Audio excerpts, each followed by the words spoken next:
What, you were going to stay with us? I said, surprised. I didn't make a reservation for you. My mind went blank. We're on a family vacation that I didn't even want to go on, staying at a fancy hotel. My husband pretended not to notice her coldness toward me and walked away. We'll see you at checkout, Emily, he said, leaving me behind as they went into the luxurious hotel. My name is Emily. I turned 30 this year. I'm a stay-at-home mom living with my husband Spencer, my mother-in-law Kate, and our son, Sean, who turned 3 this year. Spencer and I met on a blind date 7 years ago and got married. We've had a peaceful life, with no big fights, and people always say we're a loving couple. 2 years after we got married, we had Sean. Spencer worked a lot, but he helped me with childcare. I had no complaints about him. Our family life was normal, but things started changing after Sean was born. 6 months ago, my father-in-law passed away, and Kate moved in with us. The last time I saw her was at our wedding. I didn't have the best impression of her when I first met her. She had been blunt and even questioned whether Spencer should marry me. Spencer worked hard to make her accept our marriage, but I never liked the way she looked at me. We eventually got her approval, but it still bothered me that she said those things. I was worried about how things would go when she moved in. I tried to stay positive and did my best to get along with her when she arrived with her things. I helped her unpack. She was kind to Sean, but as Spencer and I unpacked, she made some unnecessary comments. When she didn't like where I put something, she told me I must not have been educated properly. Even though I was upset by her tone, I moved things the way she wanted. Then, she watched TV instead of helping me. When I was busy with Sean and unpacking, she scolded me for not paying attention to him. I was overwhelmed, but I couldn't ask Spencer to help since he was resting after carrying heavy things. I finished the work with mixed feelings, trying to understand that she might be unsettled by the move. But her criticism didn't stop. Every day she found something to complain about. One morning, after I made breakfast for everyone, I was exhausted and tried to rest. She told me the house was messy and that I should clean instead of resting. She always criticized me and never helped out during the day. I felt mentally drained. I decided to talk to Spencer about her. He said, "She's probably struggling because Dad's gone. Don't be too hard on her." He didn't help me. Even though he knew how she treated me, he didn't step in. At night, I would lie in bed, tired and stressed, but my son Sean would cry, and I couldn't bring myself to get up. Kate would wake up, shake me, and yell, "How can you sleep while your son is crying? It's your job." I didn't want to make things worse, so I quietly got up, but I didn't get any rest that night. One day, Spencer was home, and I thought about what to make for lunch, but Kate took over and prepared food for everyone except me. I made lunch for Spencer and my grandson. "There's none for you. Make your own," she said. I was shocked and realized that she was treating me poorly on purpose. I had been wondering if she was just tough on me to make me a better wife, but now I saw that she was really bullying me. I couldn't talk back to her, so I told my childhood friend about everything. She listened closely and told me, "That's definitely bullying. How are you holding up?" She was really concerned, and I finally broke down in tears. I had been holding in my frustration for so long. She promised to help me and said I was doing my best. "I'll figure something out," she said. We didn't talk long, but I felt better after our chat. My friend had a suggestion: I should record what Kate said every day. So, I bought a recorder and set it up while Kate was out. While cleaning later, I found a paper in her room. It was a personal loan agreement for $20,000. I couldn't believe what I was seeing, but I thought the paper might be useful, so I put it in my pocket. After a while, Kate came back, and Spencer arrived home just in time for dinner. We sat down at the table, and as usual, Kate started complaining. "Oh, by the way, my friend gave me a discount coupon for a one-night stay at a 5-star spa hotel," she said. The way she mentioned it made it clear she wanted to go. Spencer was excited about the idea, and even my son seemed happy. I wasn't thrilled at all, thinking it would probably be a terrible experience for me. "Well, since you're here and always working hard, you should come too," Kate added. I couldn't believe what I was hearing. After all the trouble she'd caused me, she was now inviting me. "I'll think about it," I said, though I wasn't sure if she meant it kindly. I didn't want to believe she was being cruel, so I tried to give her the benefit of the doubt. She wanted to book everything for the next day. That night, I couldn't sleep, trying to decide what to do. I stayed on the sofa, thinking for hours. Sean wants to go too, but Mom won't watch him, and it's hard to take him by myself. "Please come with us," Spencer said. "You don't help me when your mom treats me badly." I don't want to go, I replied. Spencer couldn't say anything in response. I didn't want to do anything nice for him when he ignored how his mom was treating me. He begged me to come, so I decided to give him a condition. Fine, but first, take a look at this. I showed him the IOU I had found. He was shocked. He couldn't believe his mom had a $20,000 debt. Can we help her pay this off? I can't just leave it like this, he asked because I managed our money. I don't want to help someone who treats me badly, I said. I understood he felt responsible as her son, but I couldn't accept it. Please, I really want you to help with both this and the trip, he pleaded. Only if you agree to my conditions, I replied. The first condition is that if Kate mistreats me or criticizes me too much, you must step in and stop her. The second is that I will write down a list of rules for her and post them all around the house. If she refuses to follow these, we'll have to ask her to leave. Spencer agreed to these conditions. We decided to wait until after the trip to start putting our plan into action. I asked my friend to put up the rules around the house while we were away. We agreed to keep things normal until the trip was over, and then we'd deal with everything. Spencer agreed, and I decided to go on the trip with them. The next day, I told Kate that I was coming along. I kept reminding myself to be patient just a little longer. On the day of the trip, Spencer carried everyone's bags, and we were about to leave the house. You don't need to carry the bags. Let Emily do it. Kate started with her usual behavior. Spencer looked at me apologetically. I didn't want to cause any trouble, so I carried the bags, but they were so heavy, and I had to take care of Sean too. I knew I wouldn't have any energy left to enjoy the trip. We traveled by train and then by car along a mountain road to the hotel. The hotel looked beautiful and luxurious. Sean was excited, running around exploring. Kate admired the decor and went to check us in. Afterward, I grabbed my bag to go to the room, but Kate's next words shocked me. Are you planning to stay with us? I only made a reservation for the three of us. I didn't know what she meant. It hit me, she had invited me just to carry the bags. She never planned for me to stay there with them. I asked, then where should I sleep? I don't know, and I don't care. Why don't you just camp out somewhere nearby? She said. She had invited me to the trip and then expected me to sleep outside. I was furious, and I almost yelled at her. But she and my family disappeared down the hall. I'll see you at checkout time, okay? She said as they left. I stood there in the hotel lobby for a while before leaving. I knew something was off, but I never imagined she'd force me to camp outside. I felt like crying. Spencer just sent me a text saying, I'm sorry, and I couldn't even bring myself to reply. Since it was past noon, I had lunch at a cafe and found a quiet field to relax. As soon as I got there, my friend called. How's the trip? I did what you asked, she said. I had given her a spare key and asked her to put up the rules. I told her what happened, and she was furious. She offered to come pick me up, but I declined. I didn't want to give Kate what she wanted by leaving, but I wasn't sure what she'd do next. After hanging up, I decided to contact a lawyer, just in case. I sent him the evidence, planning to sue Kate for emotional abuse. The lawyer said I could take action if I wanted to. I lay down on the grass, exhausted, with the beautiful view of the night sky, trying to relax. The next morning, I met up with Kate and my family just in time for checkout. Emily, did you sleep outside? You didn't even clean yourself up. You're filthy, Kate said. Spencer tried to stop her, but she quickly changed the topic. He must have told her it was too much to force me out. Kate bragged about how nice the hotel was. Sean's smile was the only thing that kept me going on the way back home. When we got home, Kate immediately shouted, "What is all this? Don't mess with me." She saw the rules posted all around the house. She must have read some of them because her face turned red with anger. Then Spencer showed her the IOU. Her face went from red to pale in shock. She tried to deny it, but when Spencer confronted her, we learned that she had been spending her late husband's life insurance money and borrowed more when it ran out. Spencer and I stuck to our plan. I can't have someone who has a debt living with us. I'm asking you to leave, and I have proof of how you've treated me, so I'll sue you, I said. I played the recording of Kate's behavior, and her face turned white. She begged us to let her stay, but I told her she could stay only if she followed the rules and stopped being aggressive. She agreed and apologized. "I'm so sorry, please help me, I beg you," she pleaded. I was satisfied seeing her like this. I never thought I'd see her so humbled.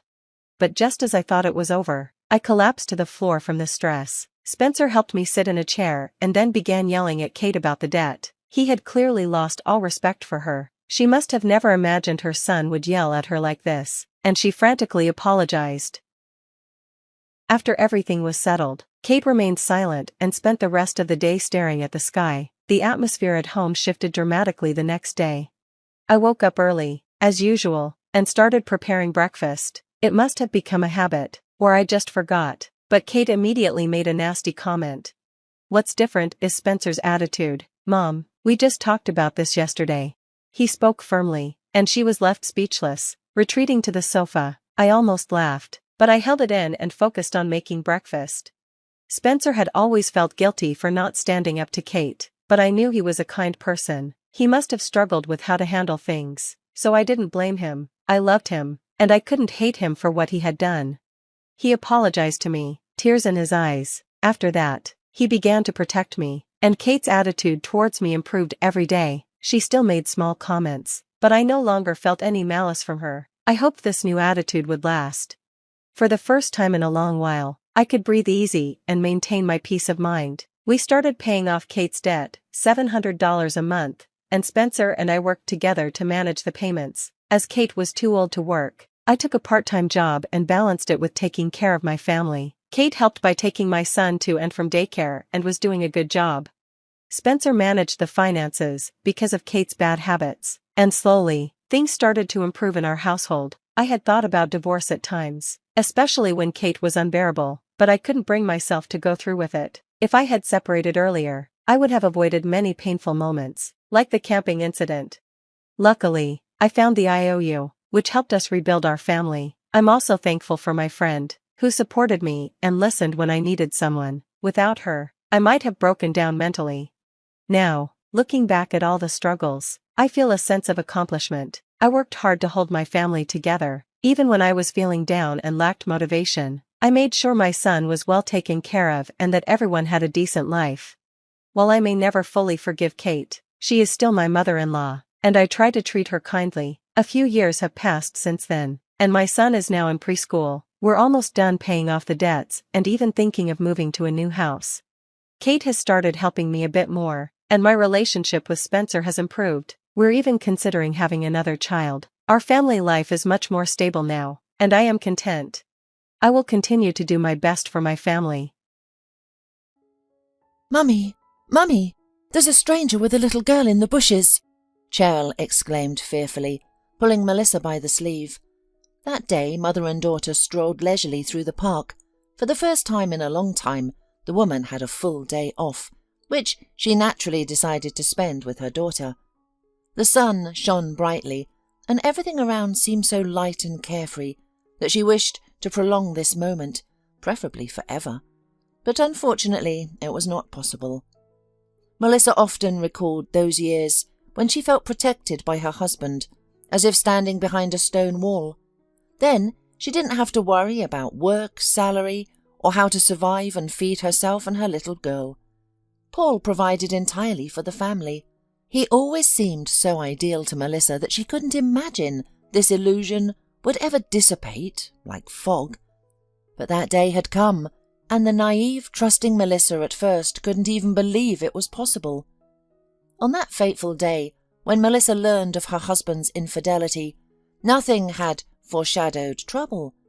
The loving and caring wife and mother, as usual, was choosing from 100 possible dishes to cook that day. After her marriage, Melissa had devoted herself entirely to her family and household chores. Nothing else existed for her. The school day was about to end, and she would go to meet her daughter after lessons. She never let Cheryl go anywhere alone, even though the girl insisted. "All my classmates have been going to and from school by themselves for ages," the girl protested, when her mother once again fussed over her early in the morning. "They'll be laughing at me soon. The school is next door. You can watch me walk from the window. I assure you I'll be just fine. You're the one who keeps saying this is a good neighborhood, not a crime-ridden one. So what's the big deal? Why do I still have to walk around holding your hand and be the laughingstock of my classmates?" The other kids always treated Cheryl strangely, as if she were from another world, utterly dependent on her mother and completely helpless. Freedom-loving children didn't understand this, so they never missed an opportunity to tease their classmate, whom her mother brought every morning, not even to the school gate, but literally to the guard post. Melissa would pick up her daughter from there strictly at the same time, like clockwork. If the woman was even a minute late, she'd frantically call her daughter, exclaiming that she shouldn't go anywhere. When Cheryl was in elementary school, she took it in her stride, even positively. Given such protective and sensitive upbringing, she was afraid of everything. But as the older Cheryl grew, the more she resented her mother's excessive care. She felt very uncomfortable when Melissa shadowed her everywhere. The girl couldn't even run to the neighbouring store for gum alone. It became so extreme that Paul decided to have a serious talk with his wife about their daughter's upbringing. She's no longer so small that you need to patronise her to such an extent, the man stated directly, without unnecessary preamble. From the outside, it really looks ridiculous.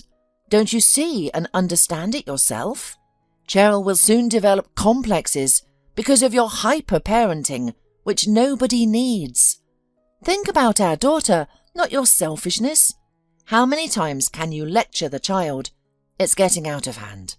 I understand when she was little, but now it's just absurd.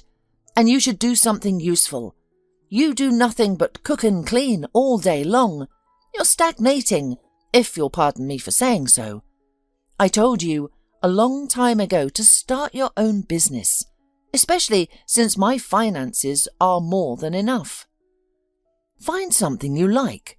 Once you do, you'll see that I'm right. All your fears and panic about your daughter will go away.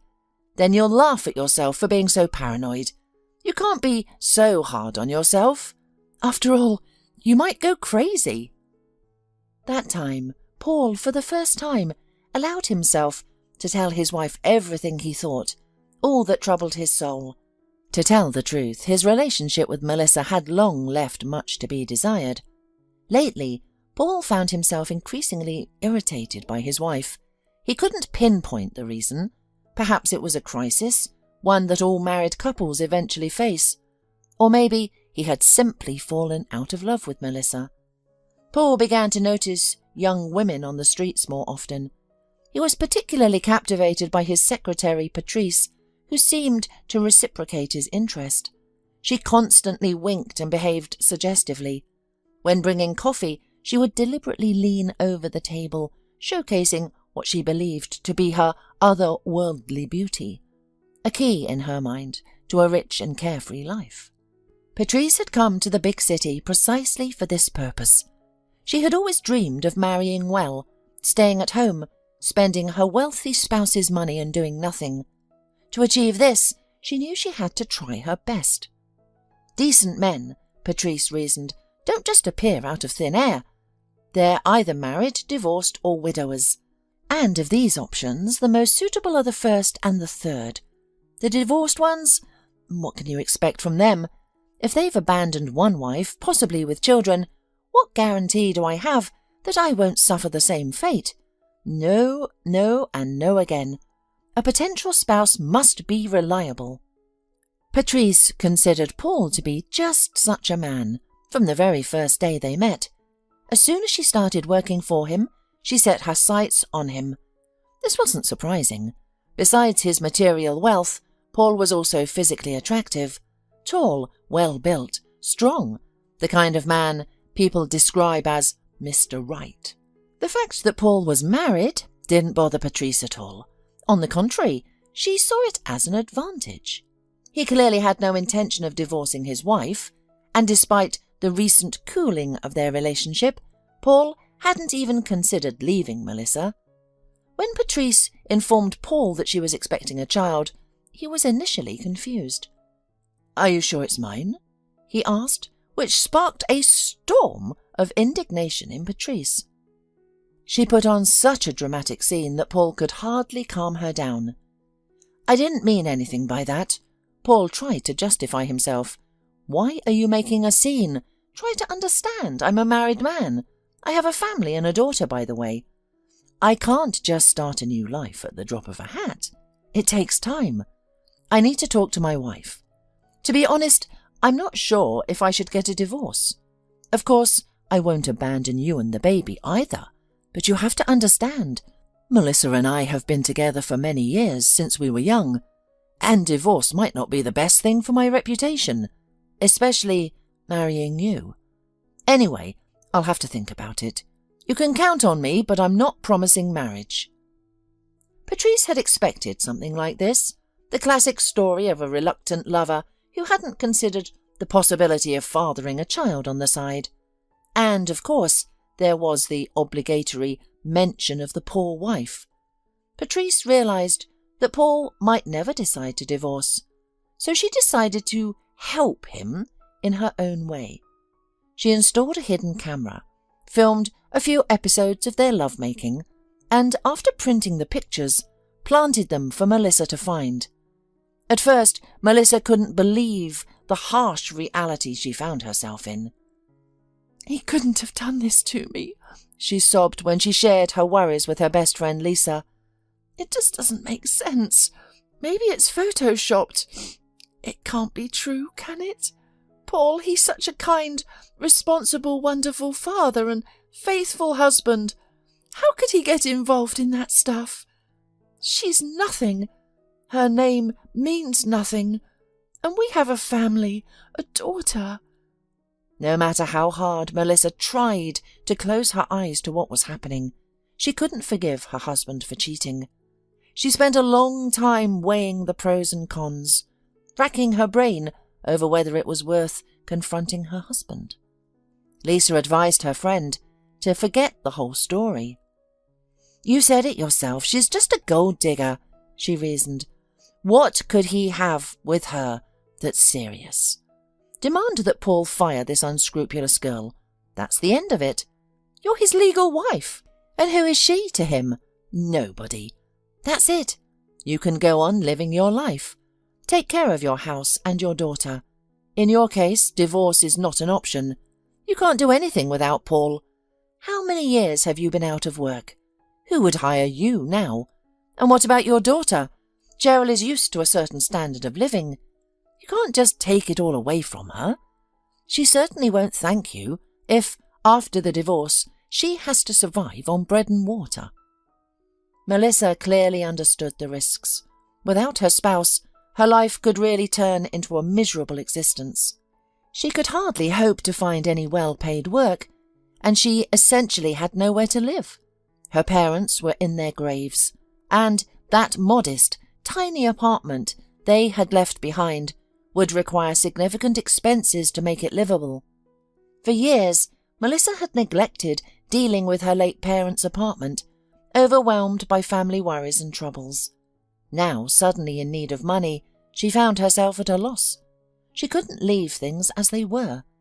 With her marriage so badly fractured, especially due to infidelity, it seemed unlikely to ever mend. Mulling over the words she'd long been choosing to explain to her husband, Melissa finally decided to talk to Paul. He never expected things to unfold this way, and immediately guessed whose handiwork it was. Patrice had been foolish and reckless.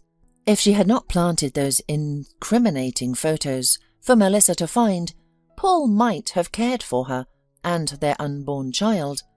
And now, after a conversation with his wife, who immediately announced that she wanted a divorce, a terrible scandal broke out between lovers. "How could you?" Paul exclaimed indignantly, barely crossing his office threshold the next day. "Who gave you the right to meddle so brazenly in my family affairs? Who gave you the right to interfere in something that's none of your business?" "Not my business?" Patrice snapped. "So that's how it is. You have a great way of doing things, my dear. I'm carrying your child.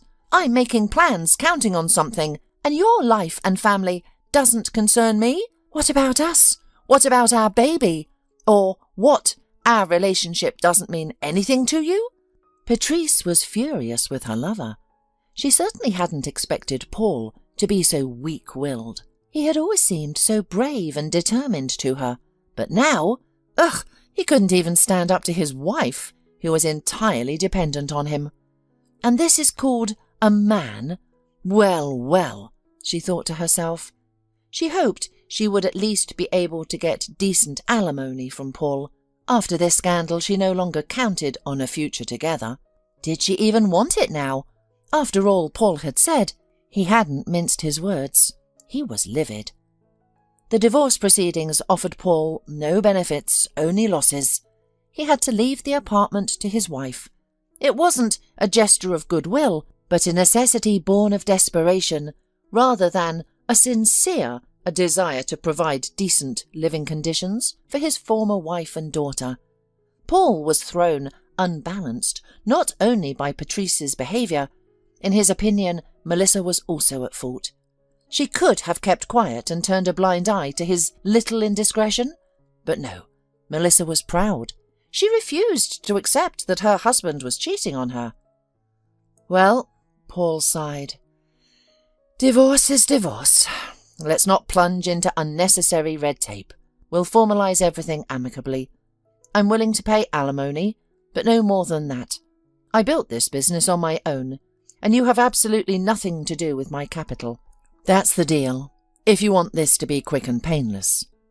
Melissa had no choice but to agree, especially since her husband promised to support their daughter adequately. This money should suffice, at least initially.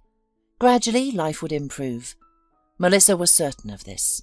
After all, she wasn't the first or last woman to divorce. Many women start their lives' journey anew after separation. She would manage somehow. Cheryl remained indifferent to her parents' parting.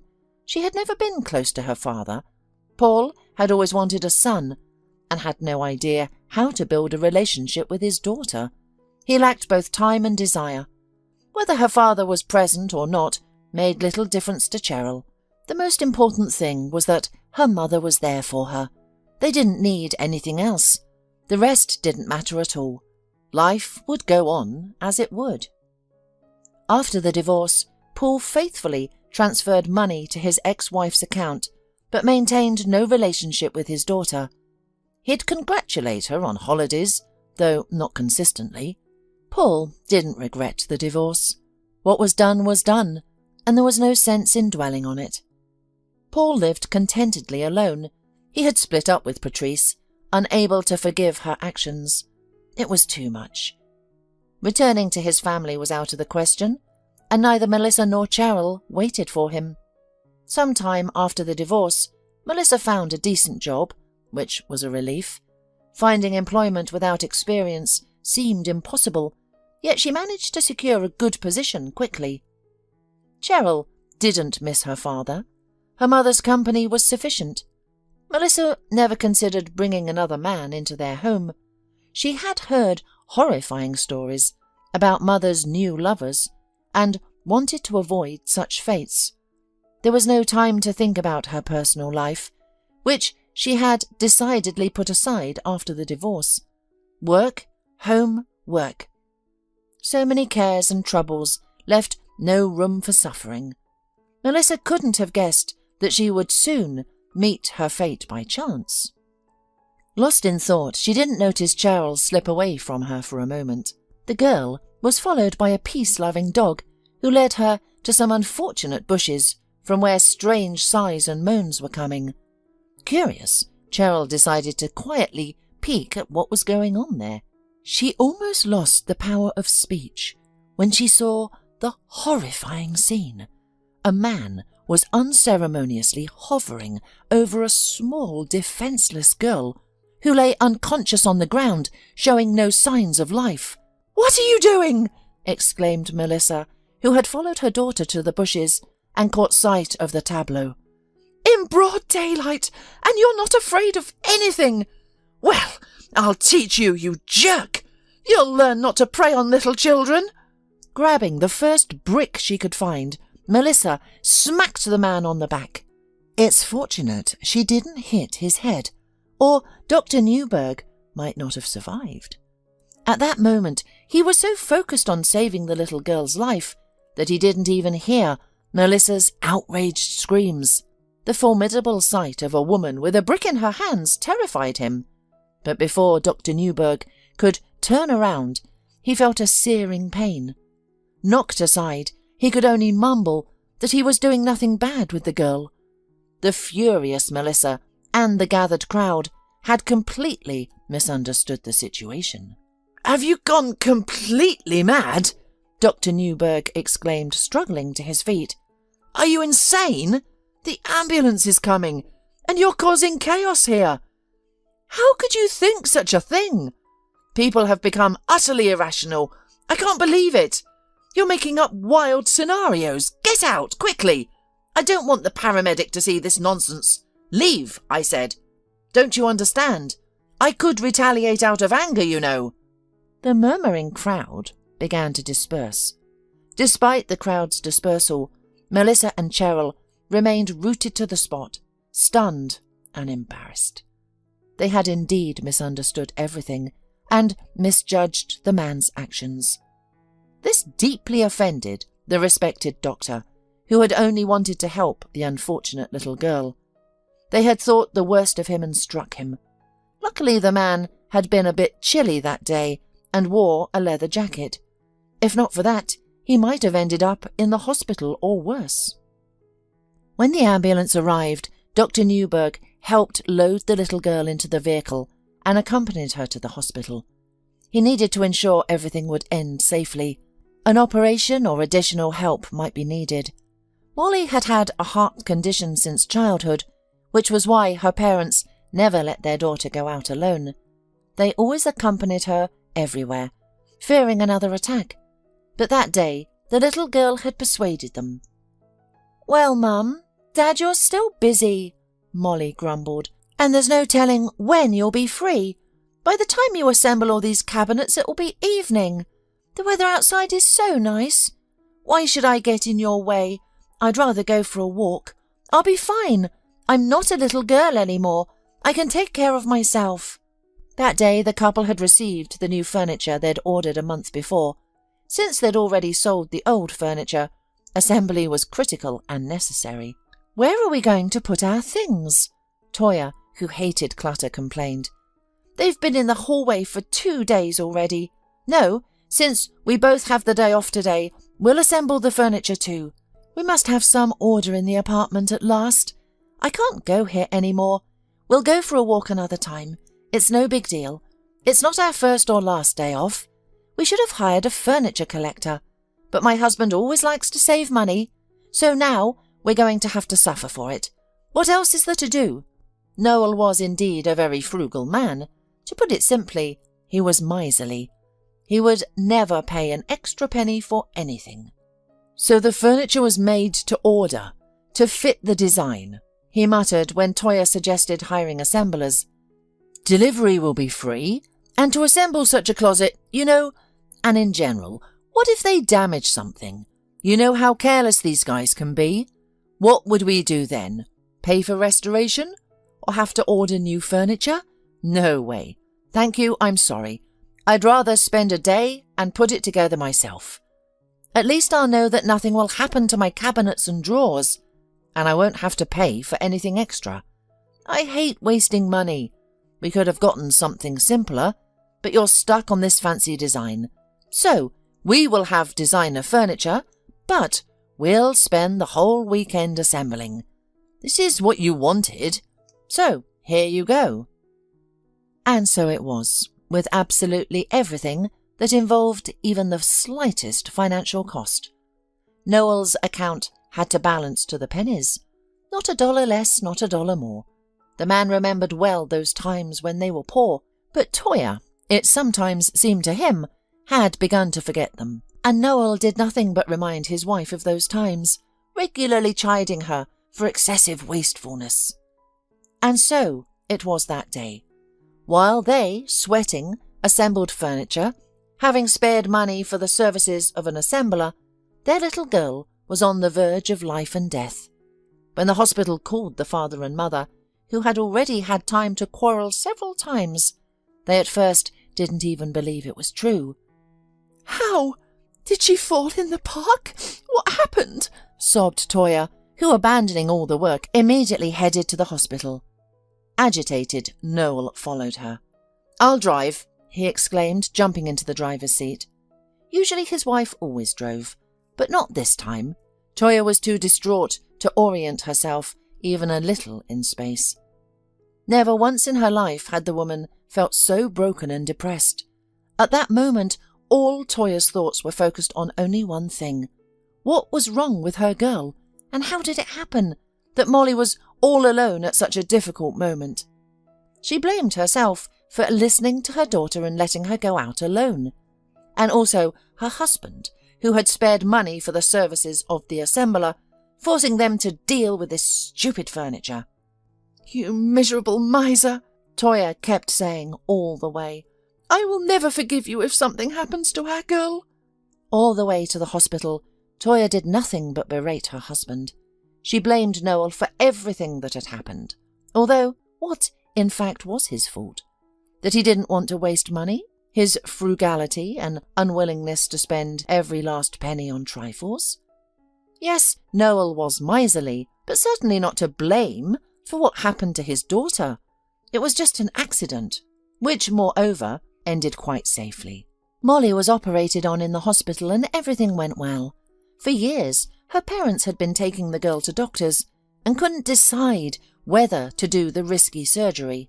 And only this case and Dr. Newberg was finally able to relieve both Molly and her parents from constant worries about their daughter's health. Not for nothing was the man one of the leading cardiac surgeons in town. "If there are any more problems, you can contact me." Dr. Newberg smiled as the parents rushed into the hospital room. Melissa couldn't get the whole story out of her head. She felt very guilty towards Dr. Newberg. She realized that she had behaved disgracefully towards him. She had almost hurt him. She wanted to apologize but couldn't. It was embarrassing, and if not for her daughter, who, watching her mother's worries, suggested going to the hospital herself, it's unlikely that Melissa would have dared to meet with Dr. Newberg. "Why are you suffering, for heaven's sake?" Cheryl asked, seriously and in a completely mature way. "Go and apologize. You won't give yourself or me peace if you don't talk to him. I know you too well. So let's go together. We'll talk. We'll get to know each other. Come on, get ready, let's go." Melissa didn't expect such wisdom from her daughter. She hadn't noticed how quickly Cheryl had grown up. Not only did she talk like a grown-up woman with a wealth of life experience, but she also gave out advice. Melissa could not even imagine how this meeting would end for her. Of all people, Dr. Newberg certainly didn't expect to see her. "To be honest, I came to apologize," the woman mumbled, averting her eyes. "I'm very uncomfortable about that incident in the park. I hope you'll accept my apology. I feel terribly guilty about it. It's weighing heavily on my soul." "I understand." Dr. Newberg smiled. "It's all right. Listen, let's go somewhere. I haven't had a break in so long. I just want to drink a cup of coffee and get some fresh air. If you don't mind, of course." "I don't mind," nodded Melissa, who at that moment realized that something about Dr. Newberg had caught her eye. There was something about him, completely elusive, that Melissa couldn't explain even to herself. It wasn't just that Dr. Newberg had been so desperate to save an unknown girl, though that had played no small part in the impression he had made. It was something else. After speaking with him more, Melissa realized that Dr. Newberg intrigued her. She hadn't met such people in a long time, those with whom it was so easy to be and communicate. The woman herself didn't notice how she fell in love. However, deciding to let a man in her life was very difficult for her. Melissa was terrified of traumatizing Cheryl. She didn't know how her daughter would react. They were living so well together, and now some strange man would appear, from whom it was still unknown what to expect. Of course, Melissa didn't doubt for a second that Dr. Newberg was a decent man, but still she doubted the correctness of her decision. She had already loved, fallen in love, and what had come of it. It took the woman a long time to make a final decision. Dr. Newberg himself wasn't rushing either. He didn't push his beloved. He had lived too long as a loner to make such decisions quickly and rashly. Before proposing to Melissa, the man thought it over cautiously. Only when he realized that she was indeed the woman without whom he could no longer live a day, did he tell her that he wanted to marry her. "What? Just like that?" Melissa grinned, which left Dr. Newberg completely stunned. The man was already scared, thinking he had done something wrong, but in fact, everything was right. That's precisely what was supposed to happen. "I told you a long time ago that he is a good man," Cheryl recalled, as if she had been pushing her mother into the arms of this new acquaintance from the very beginning. The girl understood that the divorce from her father had been very difficult for her mum. In their class, many children lived with stepfathers, and Cheryl was sure that it was better than having no father at all. The daughter immediately noticed how her mother blossomed when Dr. Newberg appeared in her life. If before she had been more often serious and gloomy, after getting to know him, she changed dramatically. This couldn't escape Cheryl's attention, who always wished her mother only happiness. Melissa considered her relationship with her ex-husband Paul a forever closed chapter. After meeting Dr. Newberg, there wasn't even any resentment left in the depths of the woman's soul for her ex-husband. He did what he thought necessary. To condemn him for this would be simply foolish. Time would tell, and sooner or later, everything would fall into place. Especially since her daughter didn't miss her father at all. She didn't need him like that, unloving, uncaring, and indifferent. Dr. Newberg was quite a different matter. He was the opposite of Paul. For a family, such a man was worth his weight in gold. Melissa valued him greatly, but never repeated her old mistakes in this new marriage. She had long since ceased to be a homebody who did nothing but fuss over her husband and daughter. Now the woman had her own interests. In addition to household duties, Melissa found herself many hobbies. The divorce had worked in her favour. The woman had drawn certain conclusions. Thanks to this, the relationships in the new family were built in a completely different way. Cheryl never again faced the overprotectiveness that had so irritated her. When Melissa gave birth to a son, she accustomed him to dependence from childhood. This was absolutely right, and met with the support of Dr. Newberg, who was categorically opposed to excessive pampering and infantilism. He firmly believed that a person could only feel comfortable when they achieved something on their own. The world isn't divided into black and white. True, this realization comes only with age, when even troubles and sorrows are perceived as good. Because without them, there wouldn't be that notorious happiness which everyone so eagerly seeks, and which is so easy to lose. The office of Lady Magazine was located in the very centre of the metropolis. Getting there, especially during the morning rush hour, was a challenge. However, Dolores managed it, albeit not without adventures. It all started in the morning, when the hot water was turned off in her house. Dolores had to find a basin and heat water to clean herself up. When Dolores was ready, her father approached her. In honour of such an important event as an interview for her dream job, he handed her a key, not to some luxury car adorned with a huge bow, but to his own old car. Her family were ordinary people with average incomes, so her father simply entrusted his cherished motorcar to his daughter, who had recently obtained her driver's license. "You'll get there faster," David said, but he was sorely mistaken in his calculations. Alas, either the old car was tired of cruising the city streets, or the new driver wasn't to its liking. But it stopped halfway, coughing irritably. Dolores barely had time to react and turn into a roadside store's parking lot, still earning a couple of unhappy honks from the motorist behind her. "No, no, no," Dolores pleaded, looking with horror at the time slipping away and at the dying car. "Please, not now." But the car was deaf to her pleas. Dolores tapped on the steering wheel in impotent anger, but it did not revive the vehicle. She got out of the cabin, walked around the car, then in frustration kicked the wheel. It didn't help. Her toes, already squeezed by uncomfortable shoes, only became sorer. Remembering how much her father loved this car, Dolores felt ashamed. She furtively stroked the hood and muttered, "I'm sorry, but what am I going to do with you, huh? I'm late." As if answering her question, a fancy car parked nearby. Dolores looked at the black shiny body, so polished it hurt to look at. A young man in fancy glasses stepped out. He didn't look much older than she was. "Young lady, may I help you?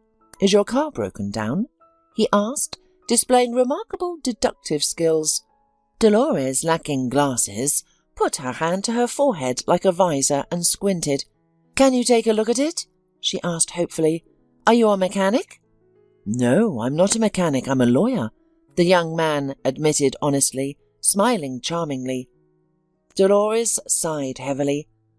"Then leave a business card. I'll call you when I decide to sue my dad's car for this setup." "I can at least take a look," the lawyer persisted, unbuttoning his shirt cuffs to roll up his sleeves. Dolores barely suppressed a snort. She appreciated his participation, but there was no time for idle chatter.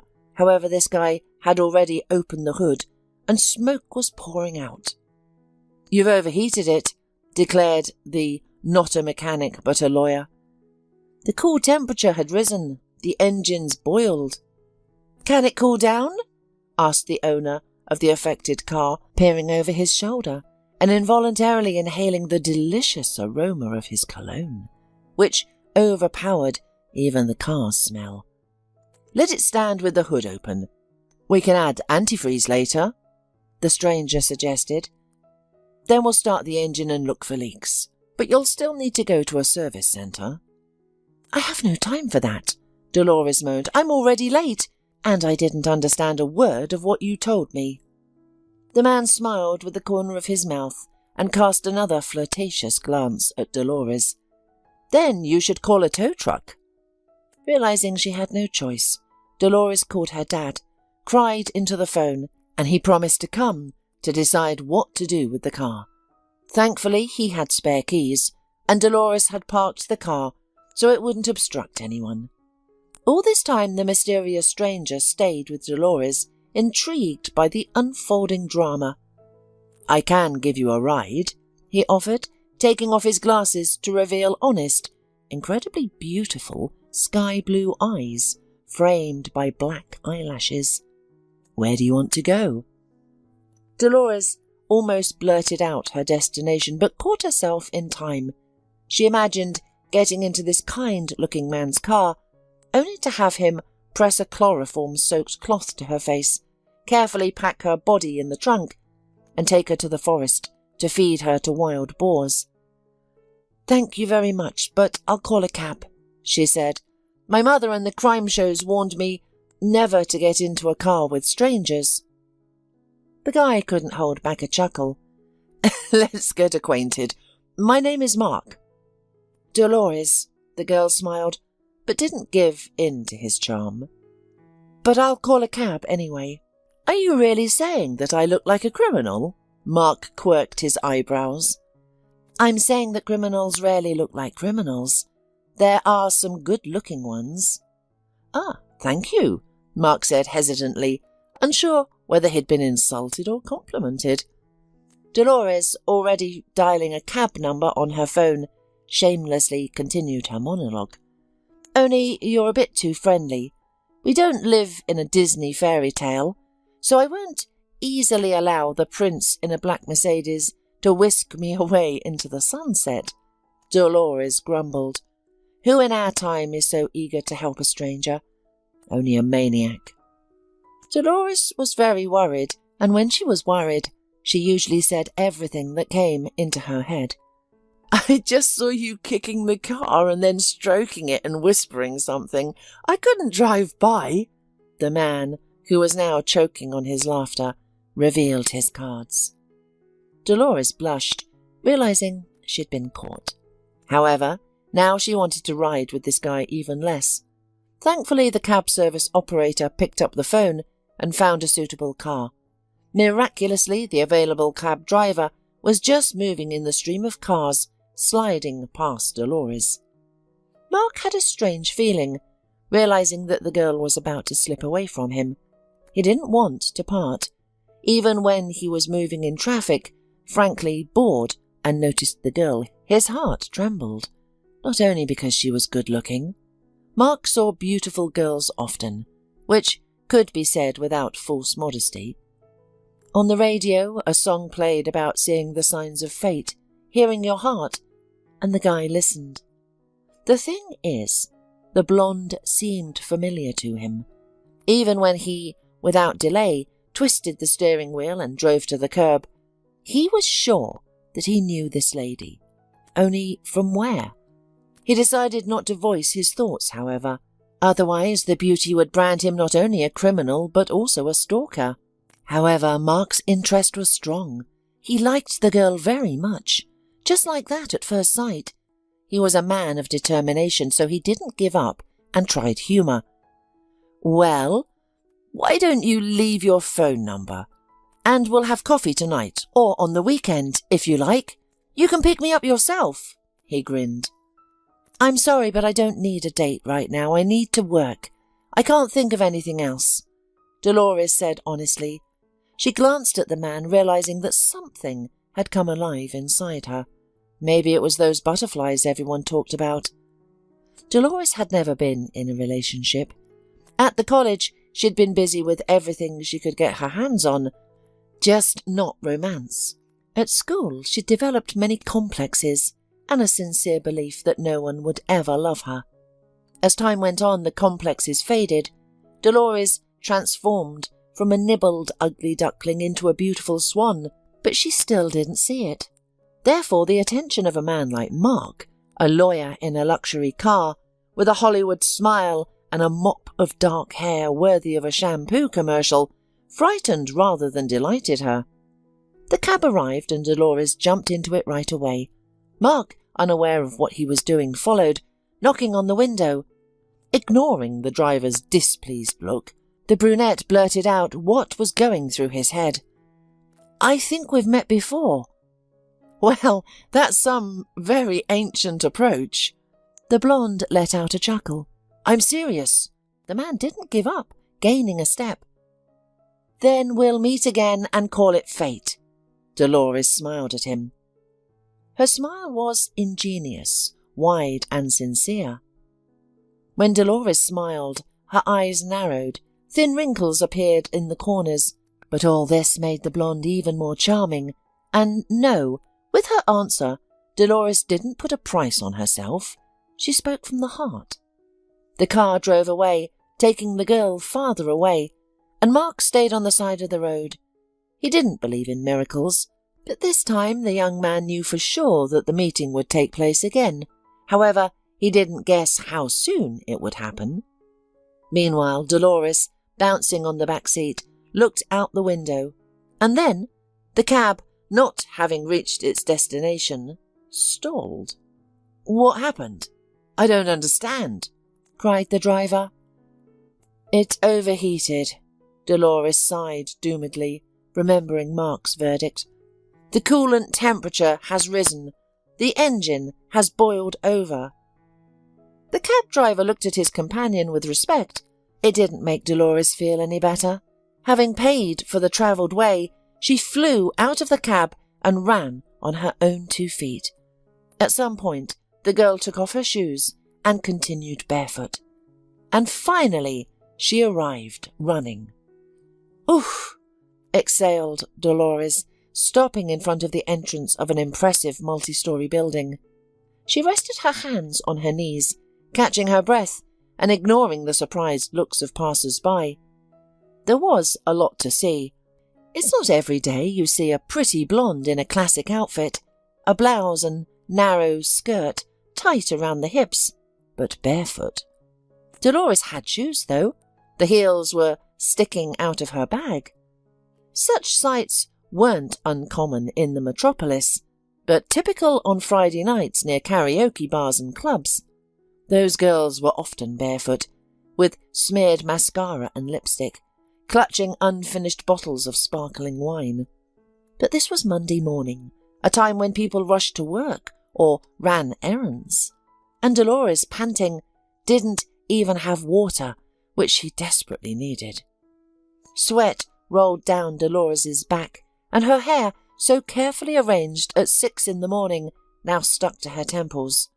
This wasn't just due to the abnormal August heat, melting the asphalt in the urban jungle, but also because of her impromptu jog. Dolores wasn't just running to the office of the fashion magazine, she was chasing her dream. She'd spent 4 years studying journalism, fantasizing about joining this team. It was a French weekly women's magazine covering fashion, beauty, health, and everything of interest to modern women. Printed in many languages across several countries, it was one of the first glosses here. Dolores had visited this office once before, during an open class for students. It was led by the editor-in-chief, Helen Marlin, who still ran the magazine. Since then, a spark had ignited in Dolores's heart. The statuesque, self-confident woman in a business suit had left a lasting impression. Dolores wanted to become just like her. She'd even written her thesis about the magazine, which was well received, and now she was here. Her resume had passed the online selection. She was at the finish line. Dolores knew punctuality was valued in any company, yet she couldn't help but pause. She froze in front of the skyscraper, jaw slack, feeling a slight shiver. Her gaze travelled up the building, sliding over the windows that seemed to look back at her, glittering in the sunlight. How often had she passed by, dreaming of working here? How many times had she imagined walking through those doors to the elevator, greeting colleagues on the way, then pressing the button for the 20th floor as she stepped inside? That's where the magazine's office was. She took a deep breath and stepped forward. Something pricked her bare foot and Dolores gasped, snapping back to reality. She frantically began pulling shoes from her bag, putting them on as she moved. As Dolores struggled with her shoes, a flashily dressed girl jumped out of a car that had just pulled up. The scent of leather and something tobacco-woody surrounded her, leaving a heavy trail. Busy arguing on her phone, the newcomer didn't look where she was going. She collided full speed with Dolores, who was balancing awkwardly on one shoe. Dolores's bag fell, spilling its contents. Resume, documents, hairbrush, and a pack of gum. The other woman, barely fazed, shrieked unhappily, "Watch where you're going!" "Oh, sorry," Dolores apologized reflexively, not fully grasping what had happened. The brunette rolled her eyes. "That's it, Mum. Stop boring me," she shouted into the receiver. "I'm already here. Bye."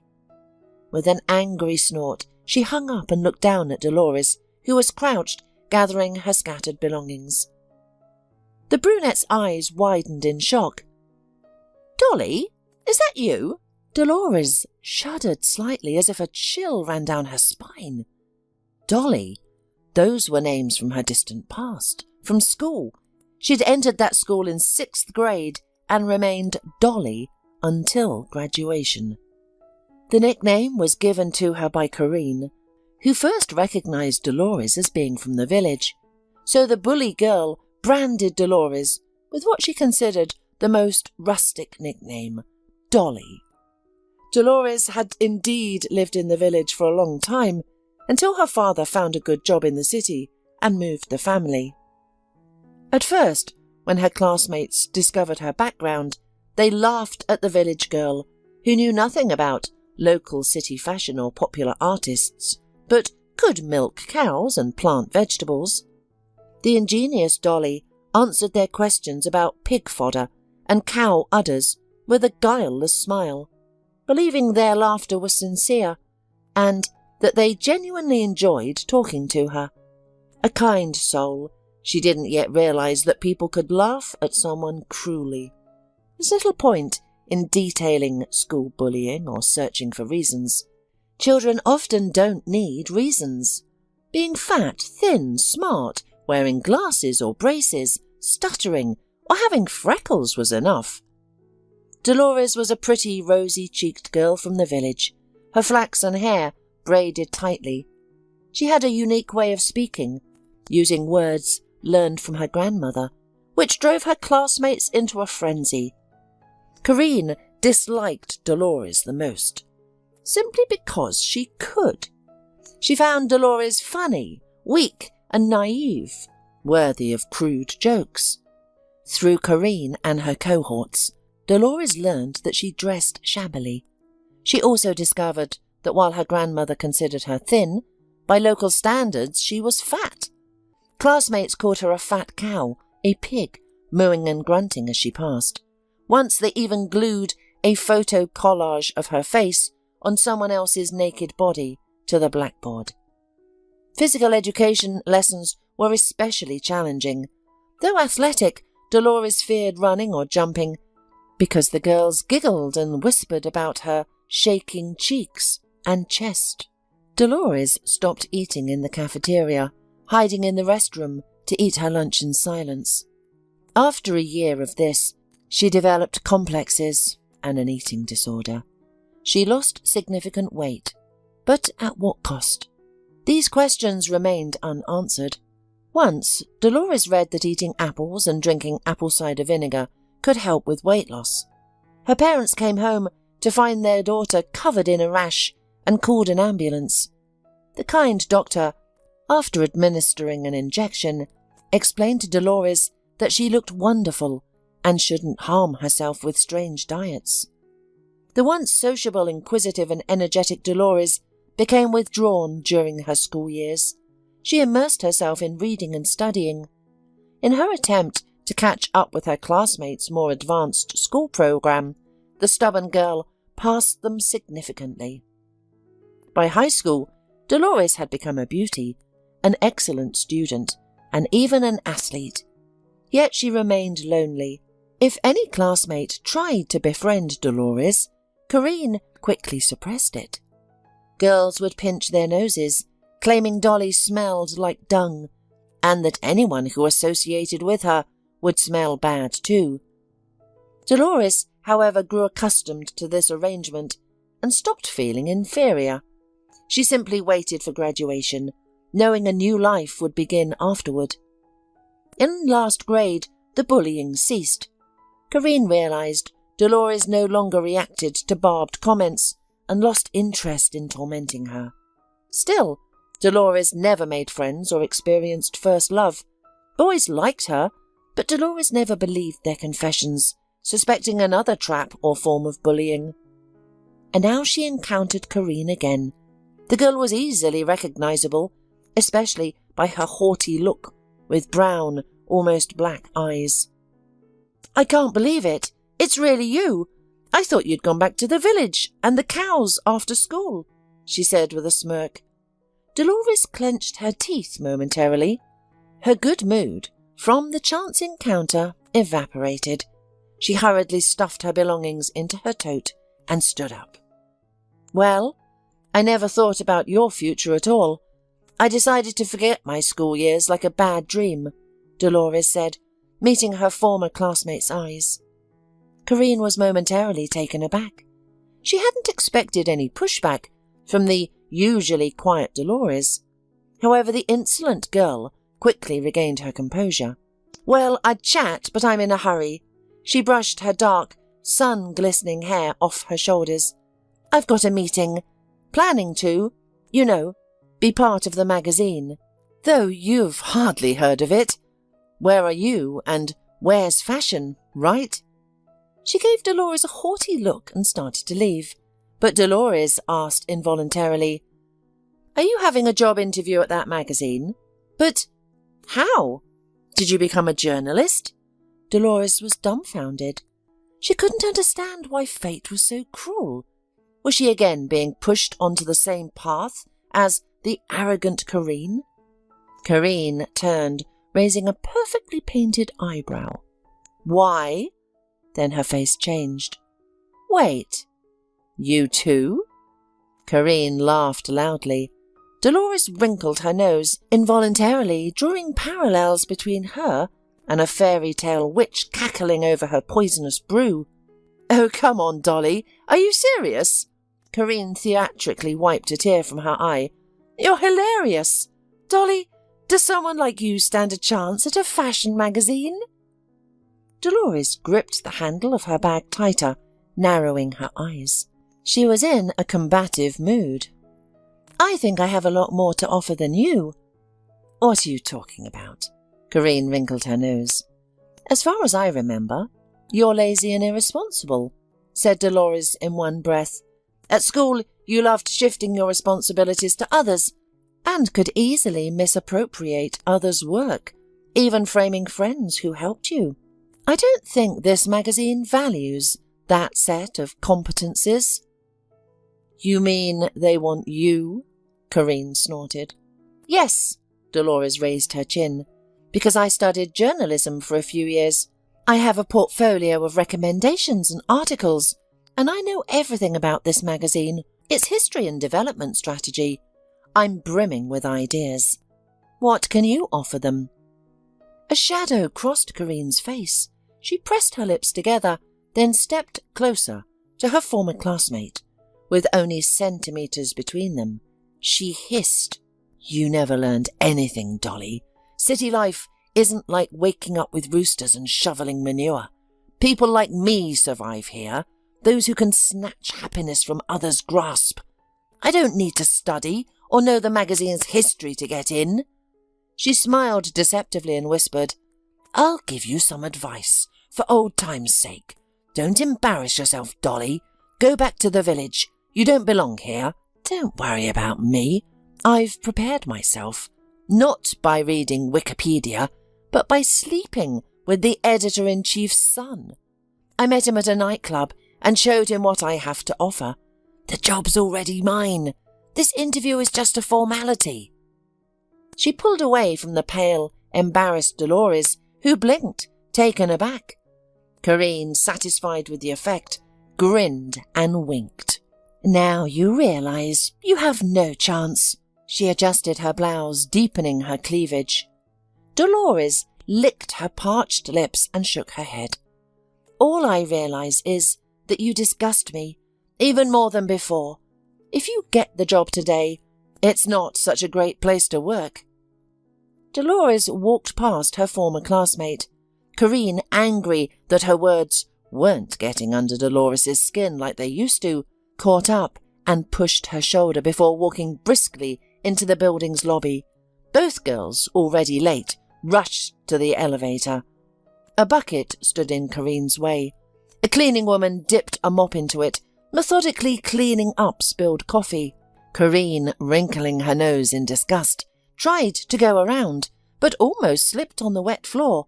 Flailing, she sharply pushed an elderly man who was walking slowly towards the elevator, leaning on his cane. He lost his balance and fell, hitting the bucket of dirty water. Corinne shrieked and jumped back, but water splashed onto her light-coloured pants. Dolores, a step behind, gasped. Corinne turned back and cursed. "Why is everyone getting in my way today? Look what you've done, old man. You've ruined my pants. How am I supposed to go to a job interview now? This is a nightmare." "You should apologize," Dolores shouted, helping the elderly man up. "Do you realize what you've done? At his age, any fall could lead to a fracture." "You think I care?" Corinne snorted. "People like him belong in a nursing home or in the grave. They shouldn't even leave their house. They just get in people's way." Dolores was so stunned by the cruel words that she couldn't respond. Corinne glanced at her watch, swore under her breath, and ran to the elevator. "Enjoy your stay. I'll be the first to arrive. Take your time. My spot is secure." She waved dismissively at her rival. Dolores felt a pang in her heart, but let it go. She looked at the old man and, smiling, handed him his cane. Then she took out some tissues and helped clean his brown jacket. "Are you hurt? I'm so sorry about her," she murmured, thinking the elderly man seemed familiar. Then again, many grey-haired men looked alike. Those terrible things she said. "I'm sorry you had to hear that." The older man smiled pleasantly, his face crinkling like more spiderweb-like wrinkles. "It's all right, sweetheart. You don't need to apologize. Were you heading to the elevator? I'll walk with you." Dolores took his arm and they walked leisurely to the elevator. After a moment of thought, he asked, "Dear, what was that girl talking about?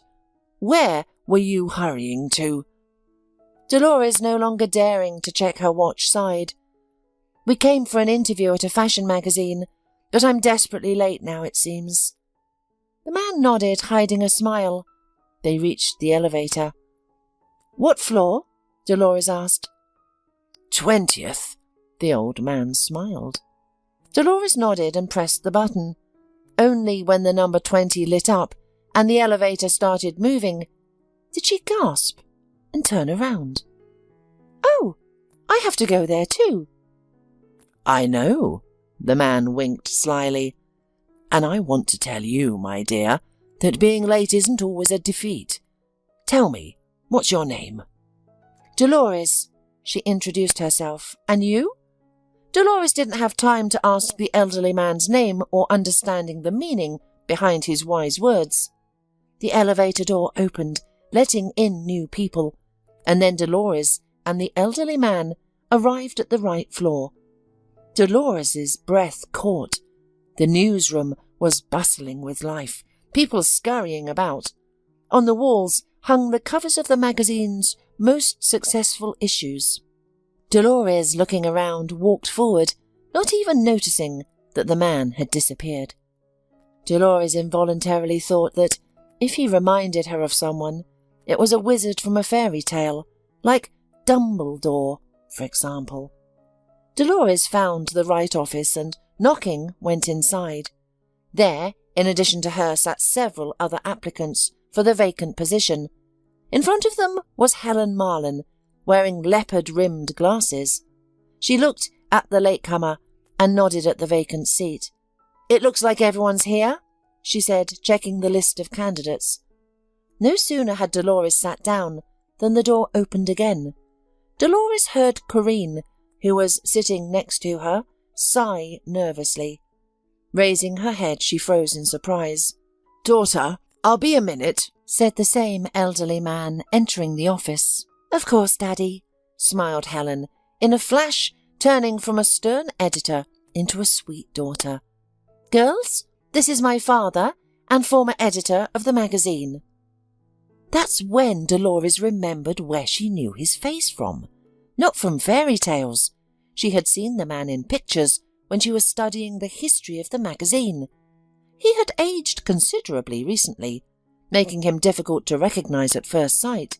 "All I'm saying is that we value more than just usual competencies like responsibility or creativity in our magazine," the elderly man said, looking at Dolores and Corinne.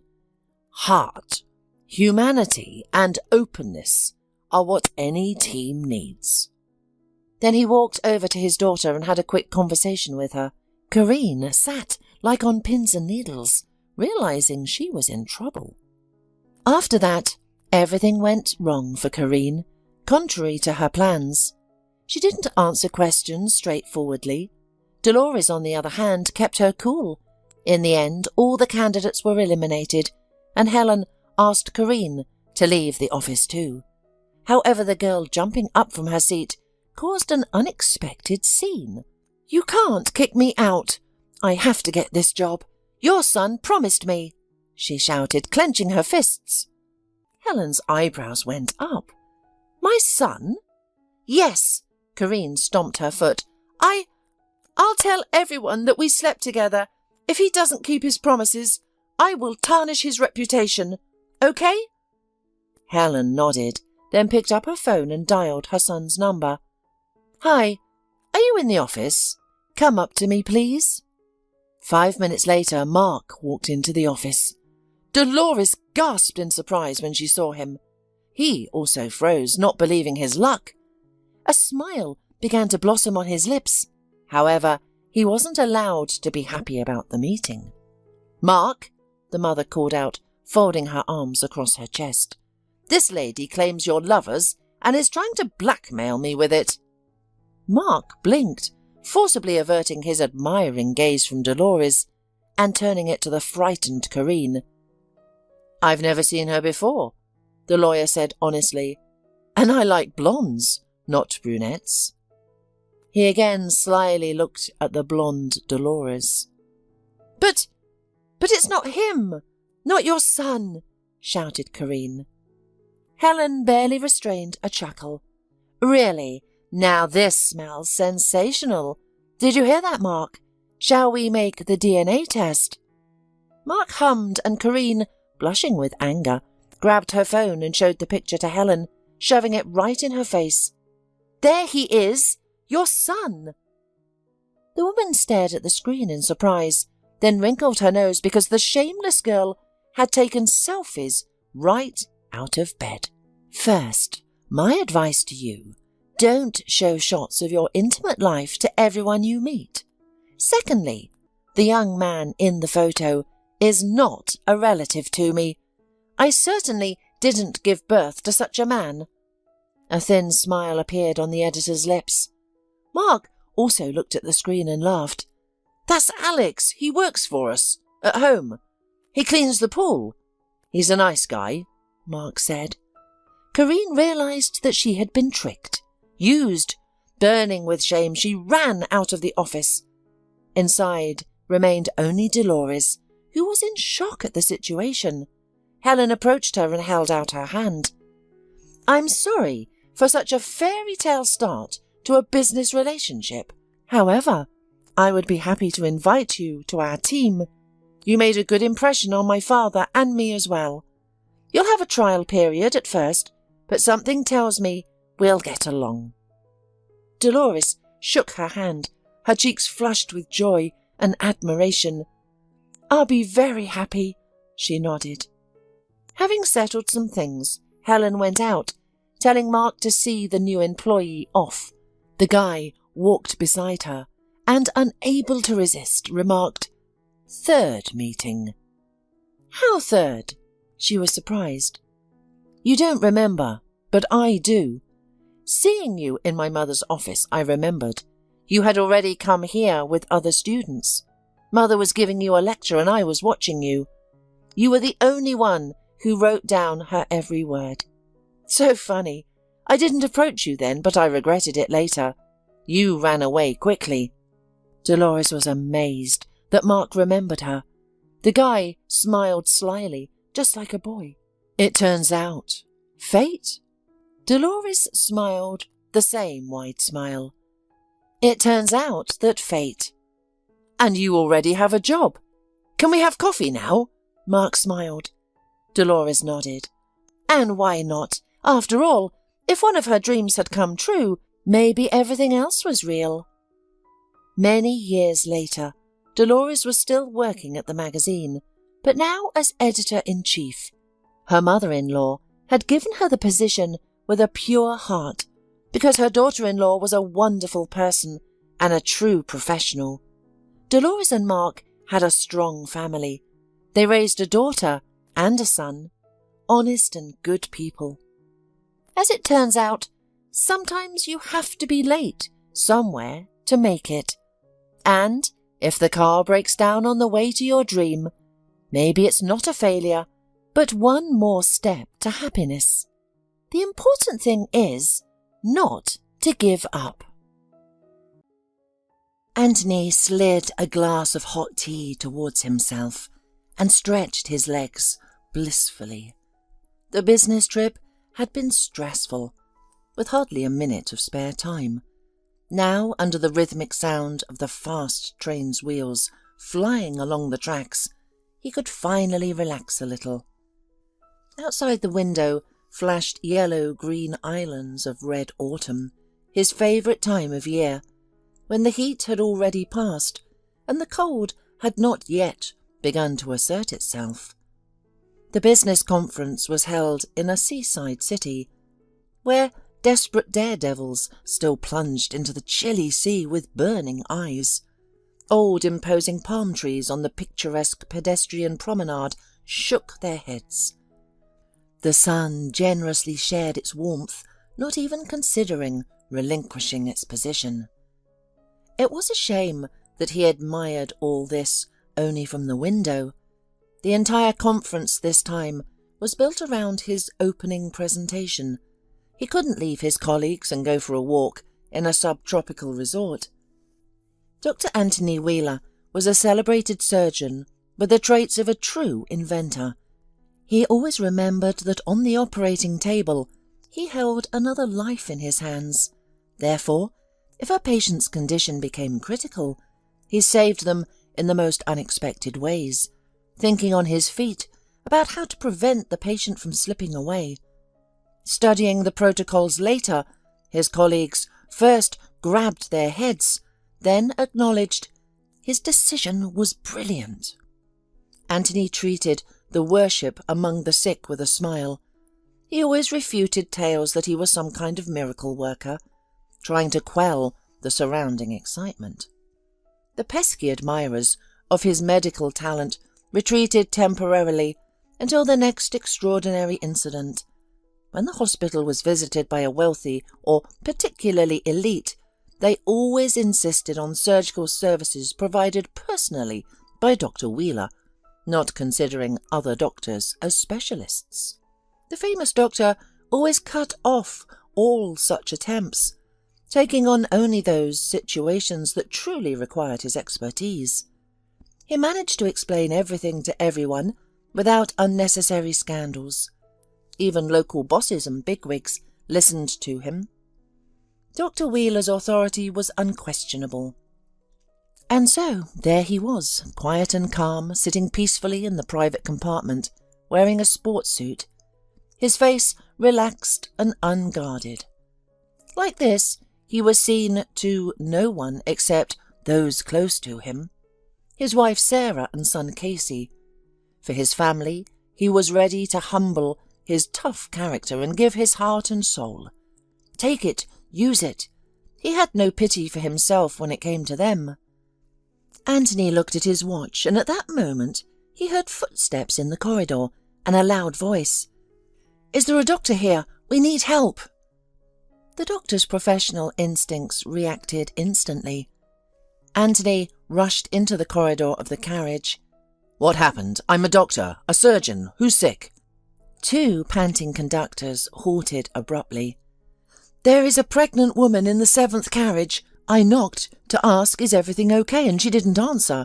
I opened it and she was lying on the floor, curled up in a pool of something. We're running to the head of the train to report this unusual situation. We need an ambulance at the station." Anthony stepped back to his compartment, grabbed his medical bag, which he never parted with, and said to the excited women, "Lead the way. Show me where the expectant mother fainted. One of you come with me, the other go to the boss. Why are you doing everything in pairs? One of you should have stayed with that woman in the compartment. Maybe she's already regained consciousness." Dr. Wheeler walked briskly along the corridor of the carriages, hoping that everything wasn't as critical as it seemed to the conductor. The pregnant woman had indeed regained consciousness. She looked up at him and muttered, "I'm going to be a mum, and I'm at 38 weeks. I twisted from the pain. I thought my water broke early and contractions began. My name is Isabel." She made an effort to speak, but fell unconscious again. Dr. Wheeler examined the woman in labour. The situation was quite bad. She couldn't be transported anywhere, and there was no good labour activity yet. Anthony turned to the conductress. "Prepare the compartment for the delivery. Treat all surfaces with alcohol. I need maximum sterility. And gather a stock of bandages, absorbent cotton and gauze. Mine won't be enough." Isabel stirred on the floor. She regained consciousness again and whispered, barely audibly, "In the outer pocket of my big bag is my medical documents, a notebook with my mum's coordinates in the city. She has my eldest son living there now. Contact them, whatever happens to me." "I'll do everything," the man assured her, and thought to himself, "Girl, your baby chose not a good time and place, but I'll do my best to help both of you. Believe me." The second conductor, who had gone to fetch the head of the train, returned accompanied by a portly man with a good-natured face. He immediately burst into a flurry of urgent questions. "Doctor, our dear sir, what's wrong with the passenger? What do I tell the dispatcher? It's still over 3.5 hours to the nearest station. The road is surrounded by forest and mountains. We can't expect any help here. All hope is in you, our saviour." At this moment, the conductor arrived with a huge pile of gauze, bandages and absorbent cotton. The labour was difficult. Andrew even had to squeeze the baby out because the labour activity was faltering, and it was already threatening the life of both mother and child. Fortunately, both the doctor and the woman in labour coped, and everything ended safely. 2 hours later, Anthony cut the umbilical cord and handed the baby to one of the conductors. The baby was immediately wrapped in clean gauze. "A girl," the woman joyfully proclaimed.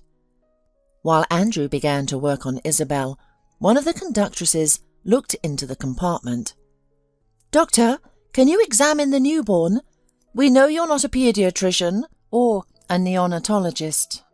We weighed her in the dining car on a technical scale.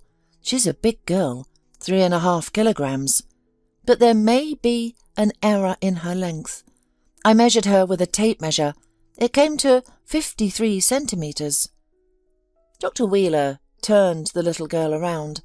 The girl appeared perfectly healthy at first glance. He almost handed her back to the boyish conductor when his attention was drawn to a spot on the infant's buttocks. He couldn't believe his eyes. It was a smooth, clear maroon wedge, just like his own, like his son Casey's.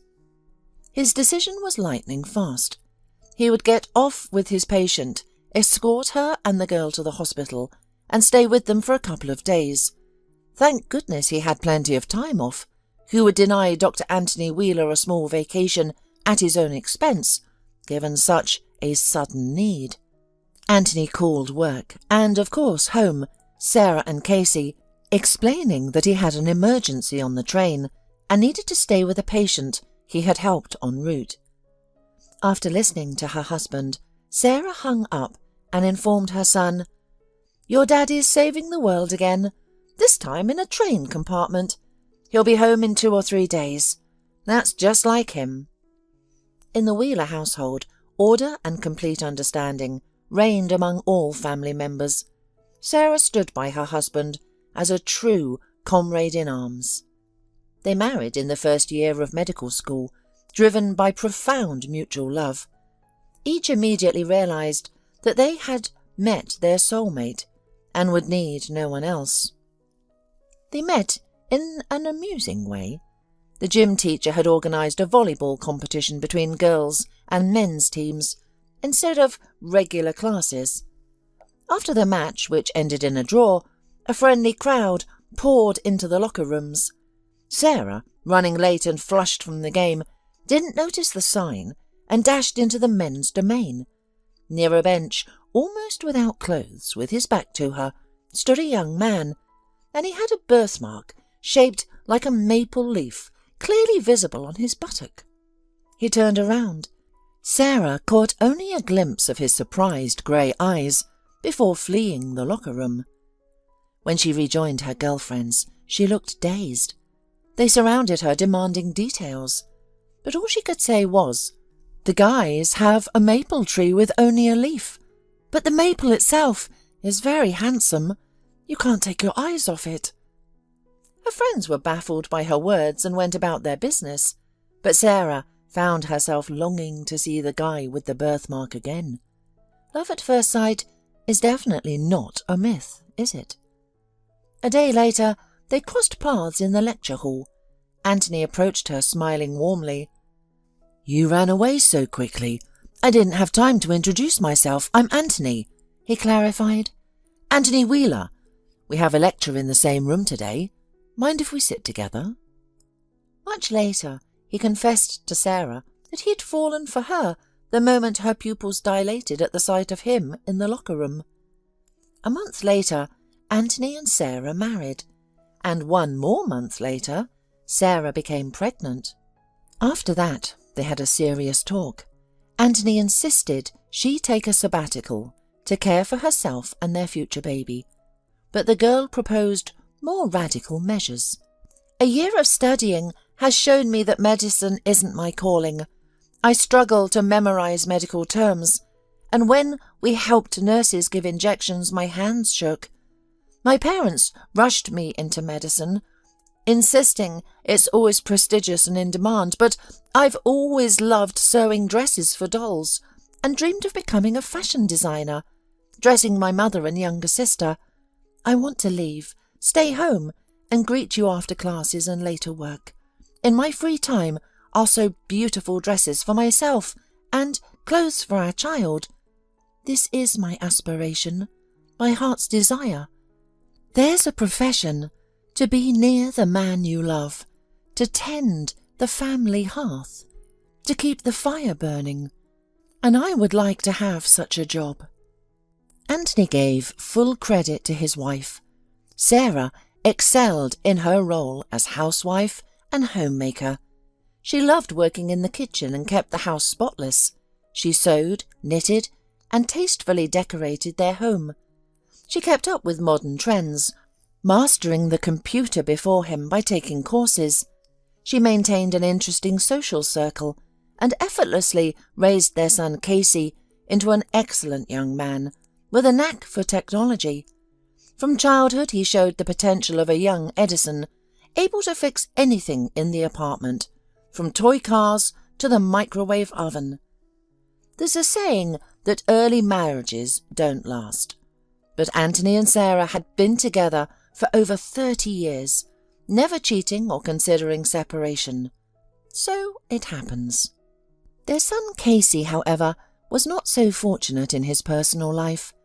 From childhood, the boy immersed himself in physics and math books, seemingly oblivious to girls.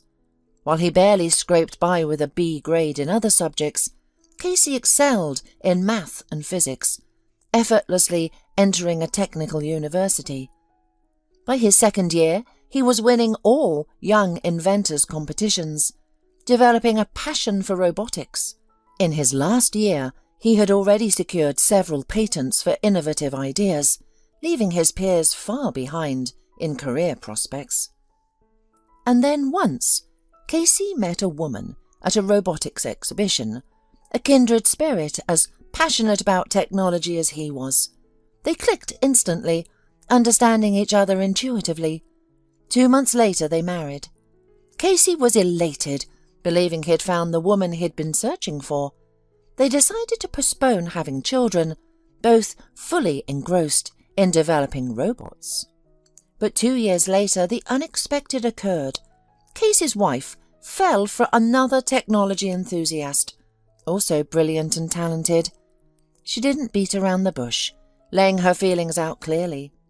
"Casey, I'd never want to hurt you, but I can't lie. I've met someone else, or rather, the one. Only with him can I truly breathe and live. You're a good husband, man and friend, but I can't help it. I'm leaving." Casey didn't make a scene or try to offend her. He let her go, enduring the pain, disappointment, and agony of irreversible loss.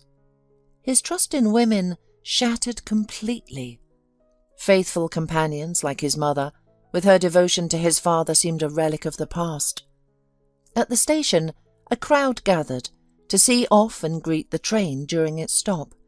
As Isabel was carried out on a stretcher, the railroad crew bid farewell to Dr. Wheeler.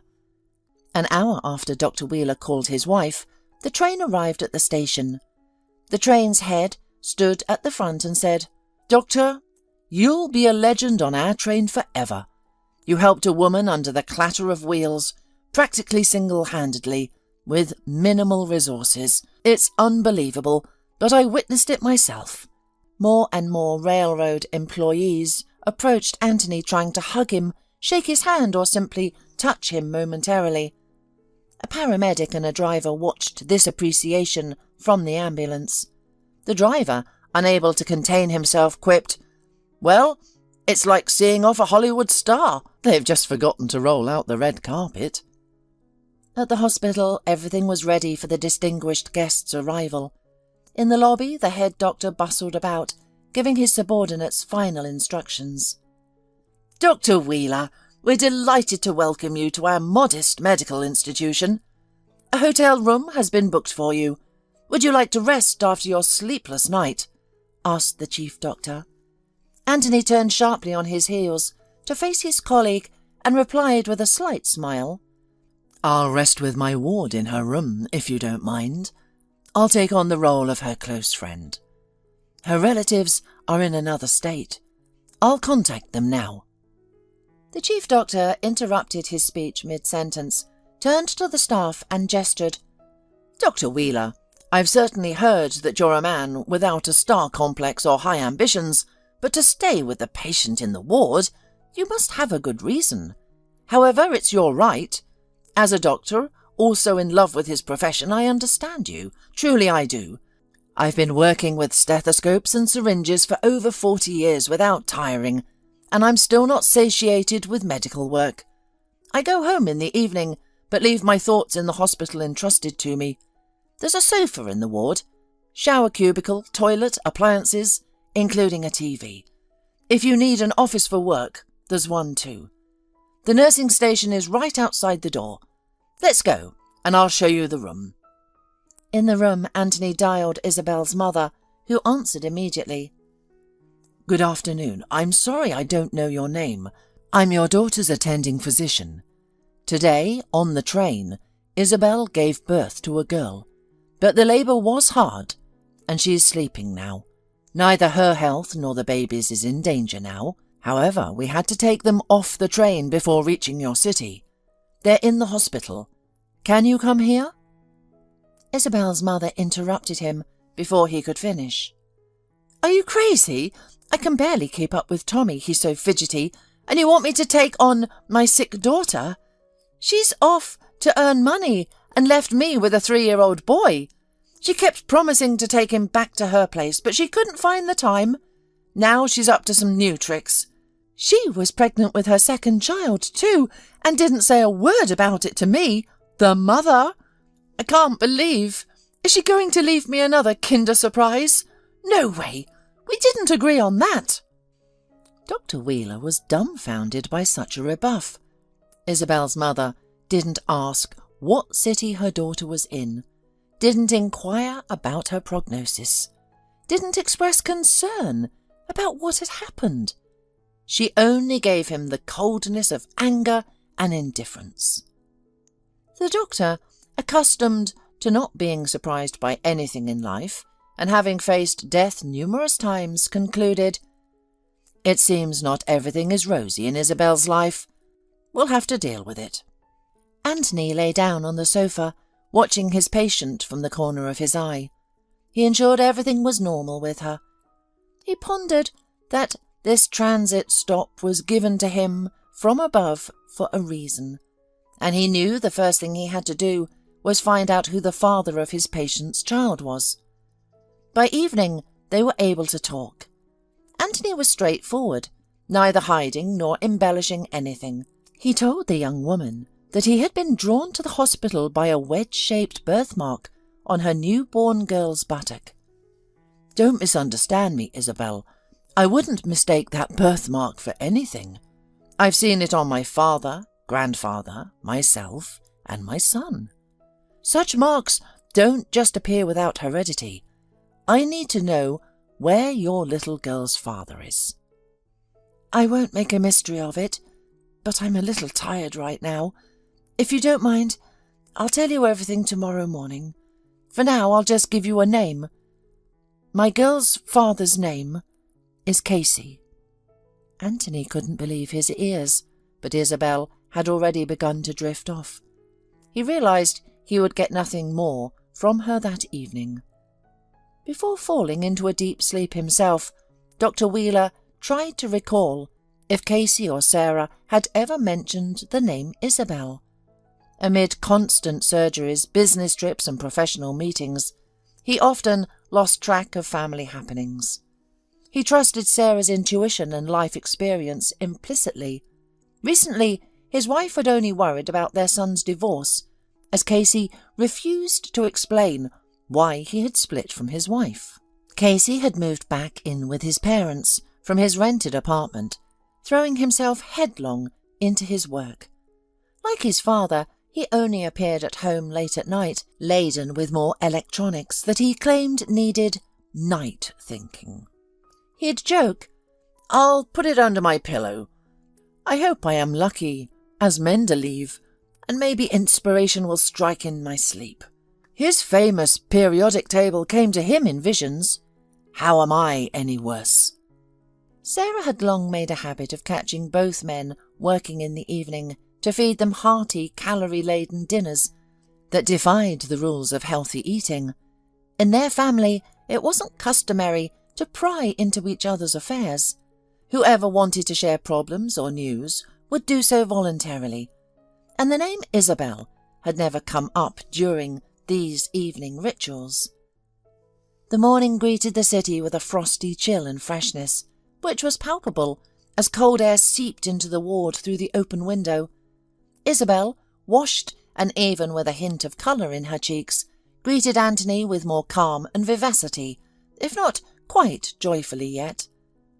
"Dr. Wheeler, good morning. Now I'm ready to tell you in detail about my brief affair with Casey." She began her story from the beginning, as Anthony had requested. She spoke openly, sensing that Dr. Wheeler wasn't driven by idle curiosity. "I was a late child, born when they least expected me. A gift to my mum at 38 and my dad at 42. 3 years after I was born, my father suffered a severe industrial injury that left his right arm paralysed. The arm was still there, but he couldn't use it. His fingers wouldn't respond. At 48, while hurrying home from the corner store, he was hit by a truck and died from his injuries on the spot. My mother worked as a cook in the factory canteen. By chance, right after the accident with my father, the chief engineer of the plant decided to send his wife to their summer cottage at the sea because she was tired of the harsh wilderness of our northern city. Together with her, he sent the cook, my mother. I fell in love with the sea at first sight, irrevocably and completely. Even in fall, winter and spring, when swimming wasn't possible, I could still admire it. I spent hours watching the vast body of water rush and breathe, rolling waves to the shore. My mum brought me an album and pencils, and I began drawing the sea. I'd sit on the shore for hours, never needing to be searched for. If I didn't respond when called, they knew I'd run off to the sea with my sketchbook. The summer house was located near the shoreline. My second discovery was the botanical garden. The chief engineer's wife had a season ticket, which she happily gave to me. The guards never stopped a 6-year-old girl. Among the flowers and greenhouses, I fell into a trance of endless admiration, drawing the graceful lines of buds and leaves. I'd spin around the feet of the staff, trying to participate in everything. I spent 3 years in this serene paradise. The climate was perfect. I never felt ill, and grew into a robust girl with rosy cheeks and a light tan. It was an enviable childhood. Then, like a thunderclap, change struck the high-ranking chief's wife. Her husband met a young, vivacious girl, a case of the legitimate wife being cast aside. My mother and I returned to our North City. My mother no longer wanted to work in the factory canteen. Unfortunately, a position as a barmaid opened up in the school canteen. My school years are almost memorable for the delicious raisin buns and dried fruit compote. Dr. Wheeler during Isabel's monologue, looked at her carefully for the first time, not as a doctor, but as a man. She was cute, with medium-length blonde hair, a slight blush, grey-green eyes, thick eyelashes and beautifully shaped lips.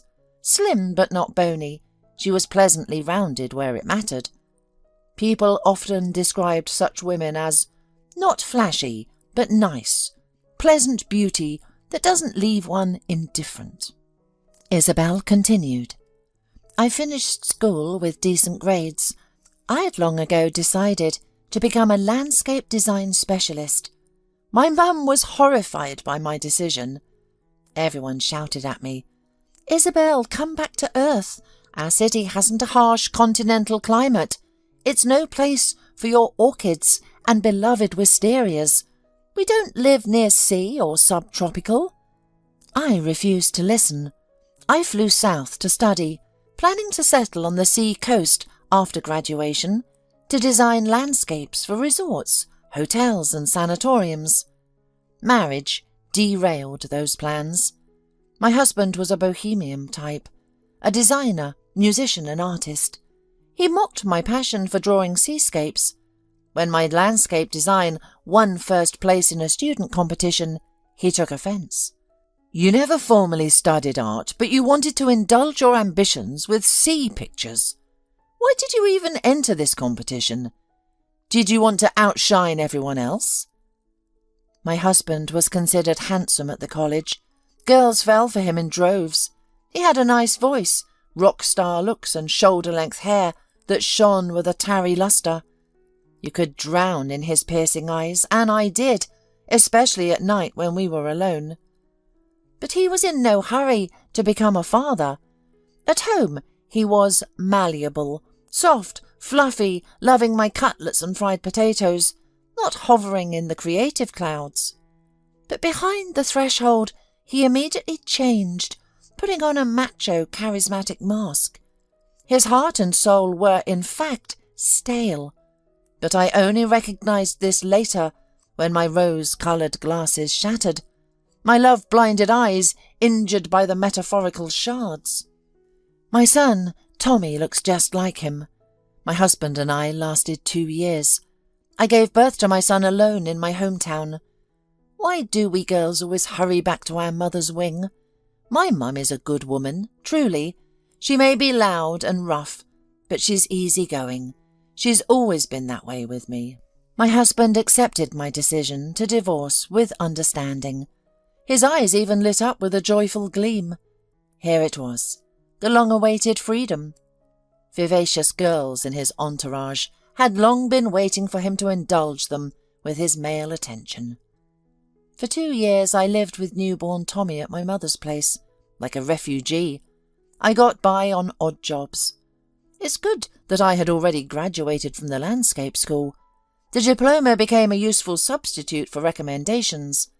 In the city, many detached cottages with spacious yards appeared.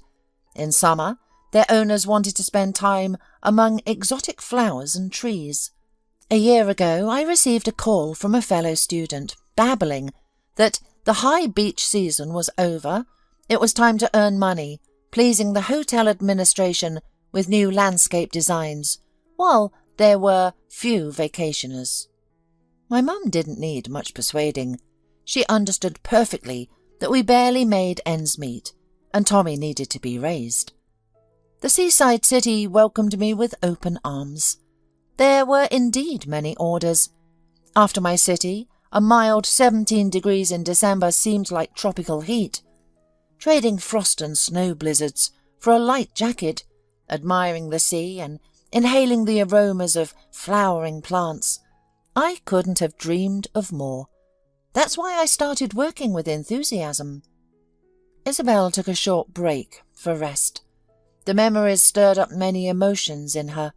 Dr. Wheeler also was silent, recalling his son's trip to the sea 9 months ago. Back then, Casey said to his parents, "That's it, my dear ancestors, I'm completely knackered. So many companies have ordered my latest model of home assistant robot that I even had to hire more employees in the assembly shop. I need a reboot. A winter frowning sea with frequent storms, mountains propping up the sky, evergreen cypresses. That's what I need right now. I'm going to the seacoast. In the off-season, the prices aren't so steep, and there are fewer tourists. I'm not a fan of crowds and pandemonium. Meanwhile, Isabel continued.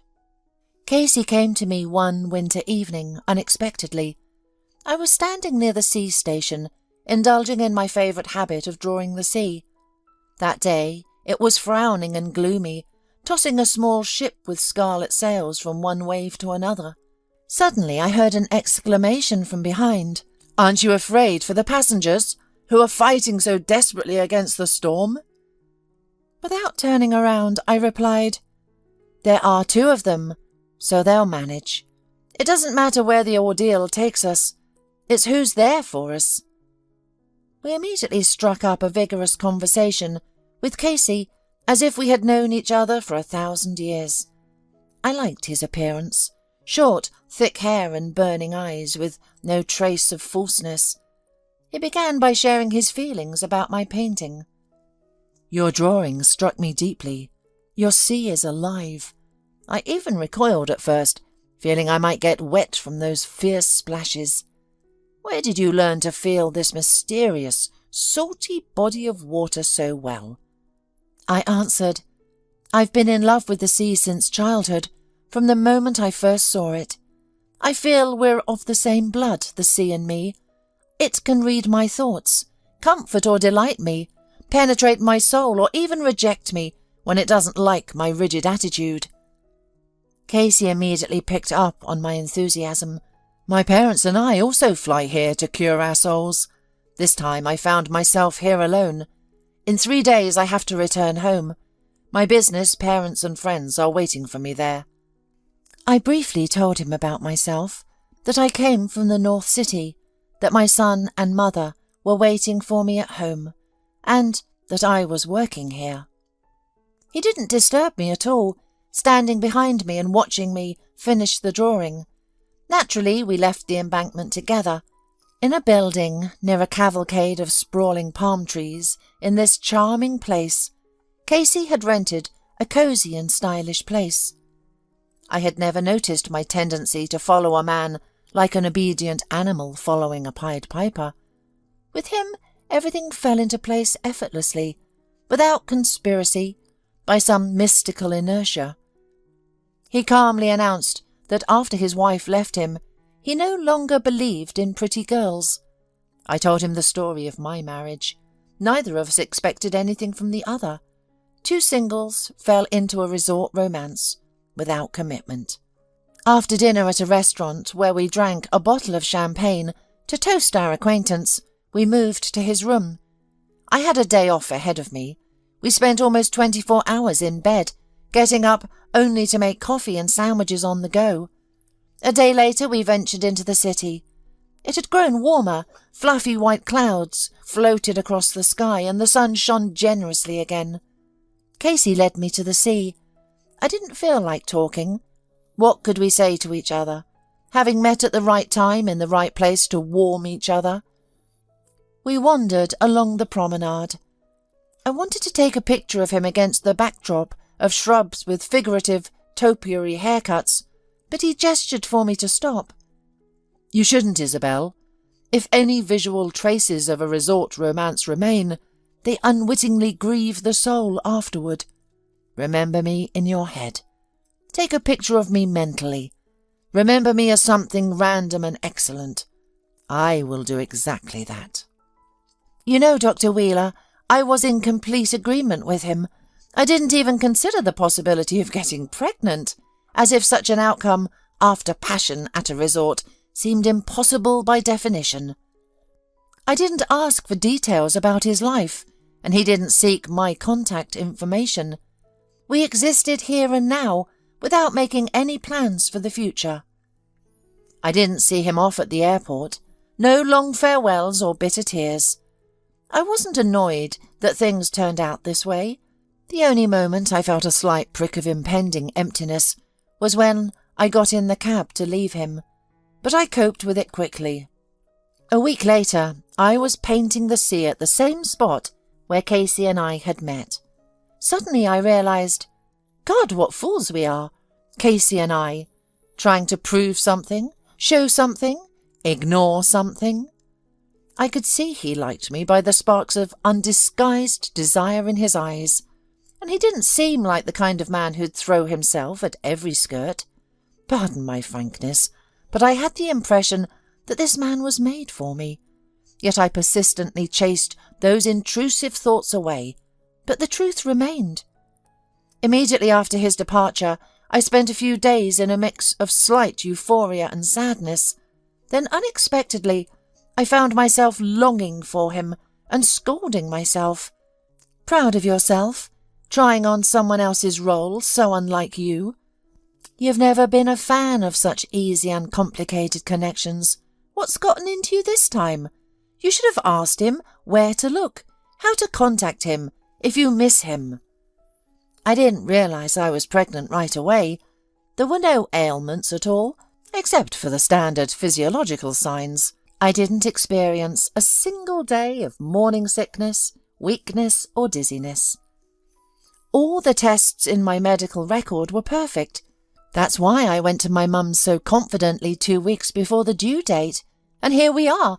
I've given you a real headache and the whole train was disturbed. I'm so sorry. Having finished her story about the brief encounter with Casey, the woman calmed down, looking into the window. Dr. Wheeler was also lost in thoughts. He pondered, who has the right to judge such different kinds of love?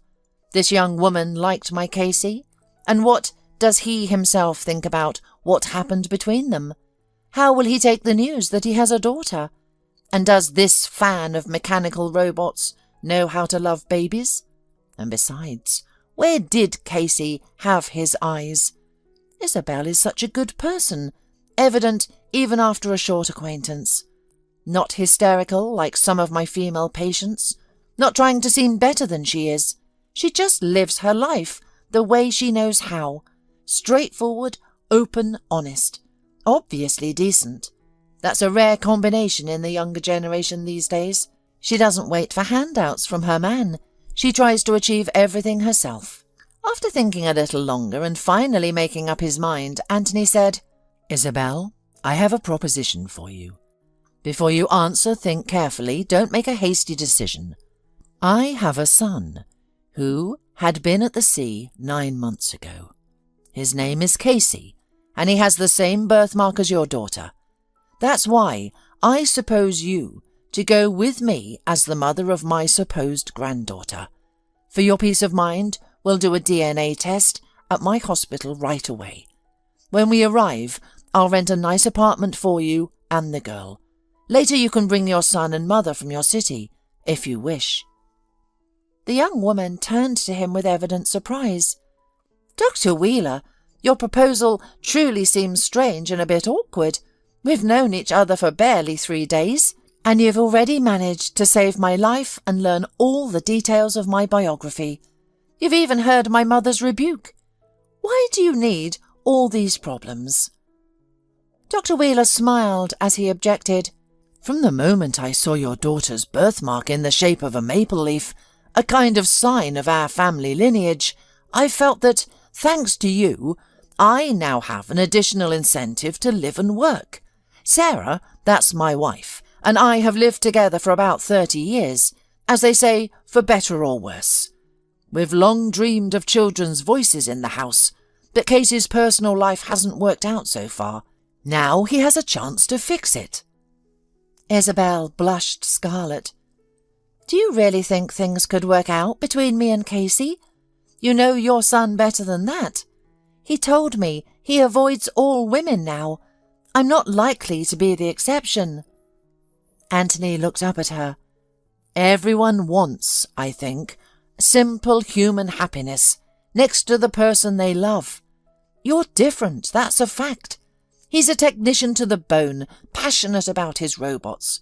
You're creative, immersed in beauty, nature, the sea, flowers. Do you remember the law of physics, even a little? Opposite charges attract each other.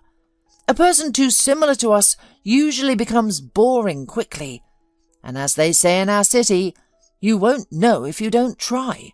Pack your things.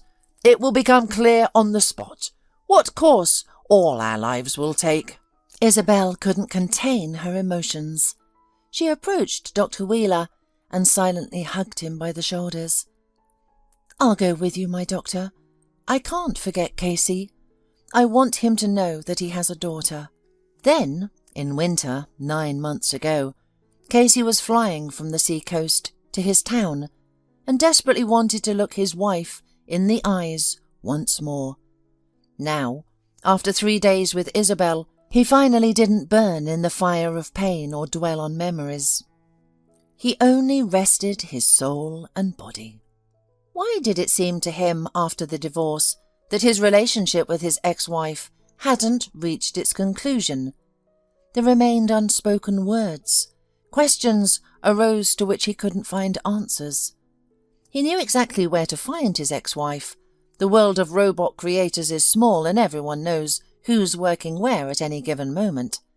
His wife now lived in the capital region. Her new partner was a nomad. He had invented something useful for the country's defense industry and was now in charge of testing. Right at the airport in his hometown, Casey changed the trajectory of his journey. He called his mother to say he was delayed, and 3 hours later he boarded a plane to the capital. He couldn't let go of the burning desire to talk to his wife once again, to find answers for himself. Without this, he couldn't move on or build a new relationship. On the airplane taking him to the capital, he remembered his chance passion, met on the seashore. He couldn't say he fell in love, but this woman had definitely touched some strings in his heart. Refusing the opportunity to exchange contacts with her, he now considered a mistake, a wrong decision that would be difficult to correct. He didn't want to waste any time in the capital. From the airport he immediately called his ex-wife, telling her he was passing through and would like to meet up. She didn't express surprise. They had parted on civilized terms. Casey didn't know how his impulse would end.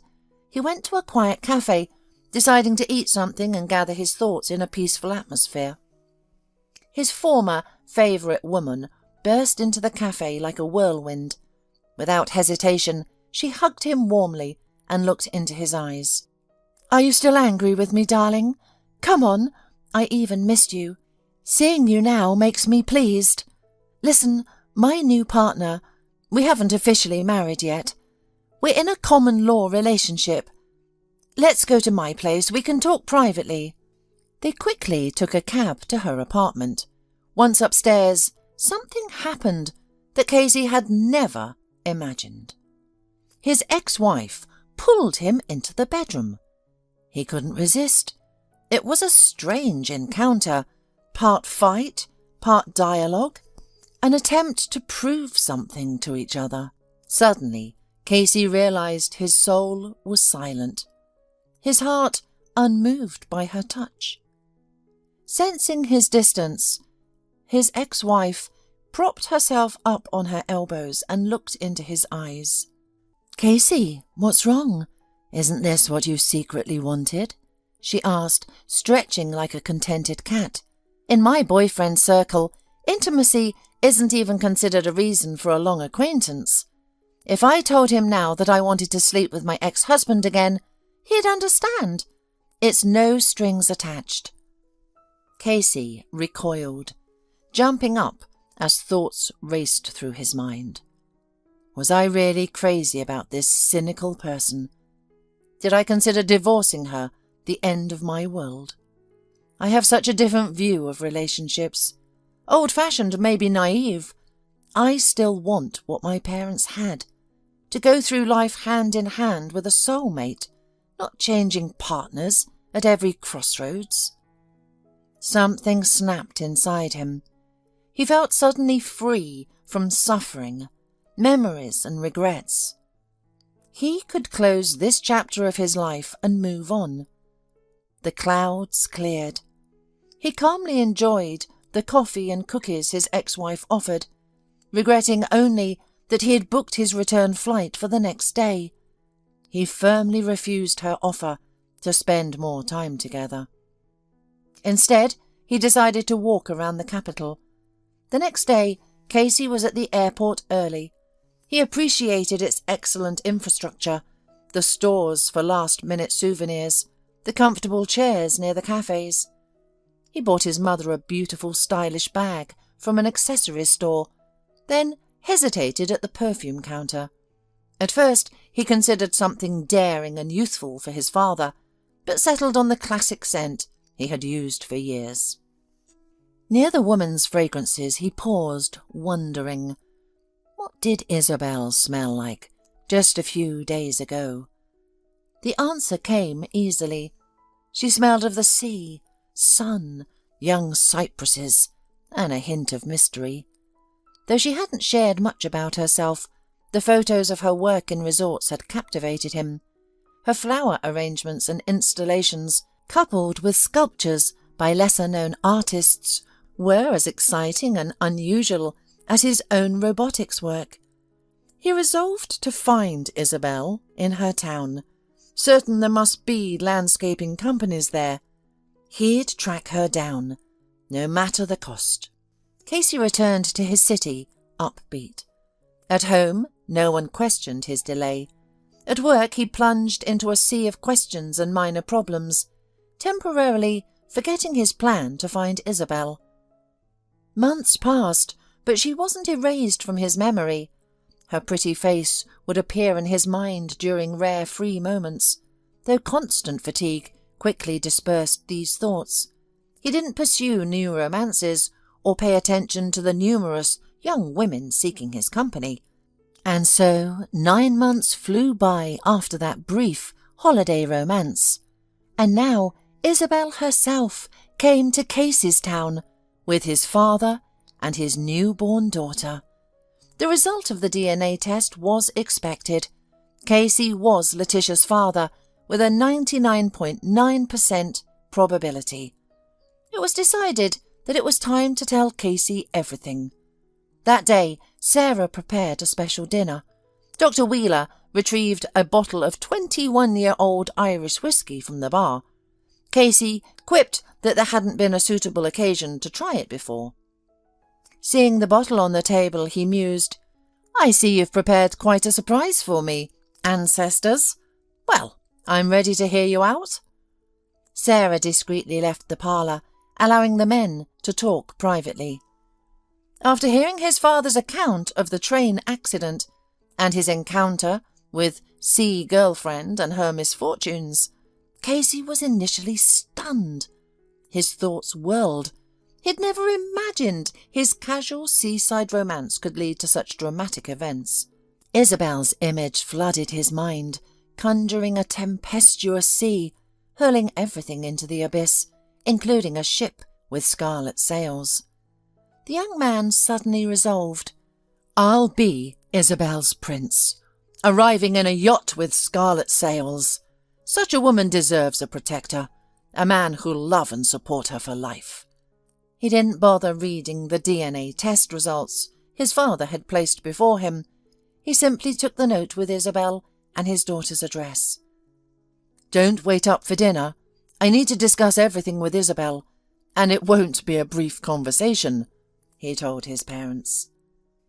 The robot exhibition bustled with its usual energy. Curious journalists swarmed around its main organizer and visionary. Questions flew from all directions. "Mr. Wheeler, what inspired you to create these mini robots designed to befriend young children? What's their purpose? Babysitters? Educators? Companions? Is it true your little daughter has already assembled her first robot from your old construction set parts? Or is that just a rumour?" Casey gazed into the distance, where his wife strolled among the exhibits, holding 5-year-old Letitia's hand. 9-year-old Tommy's whereabouts remained a mystery to both him and Isabel. As the press conference concluded, Casey requested a moment with one of the more persistent correspondents.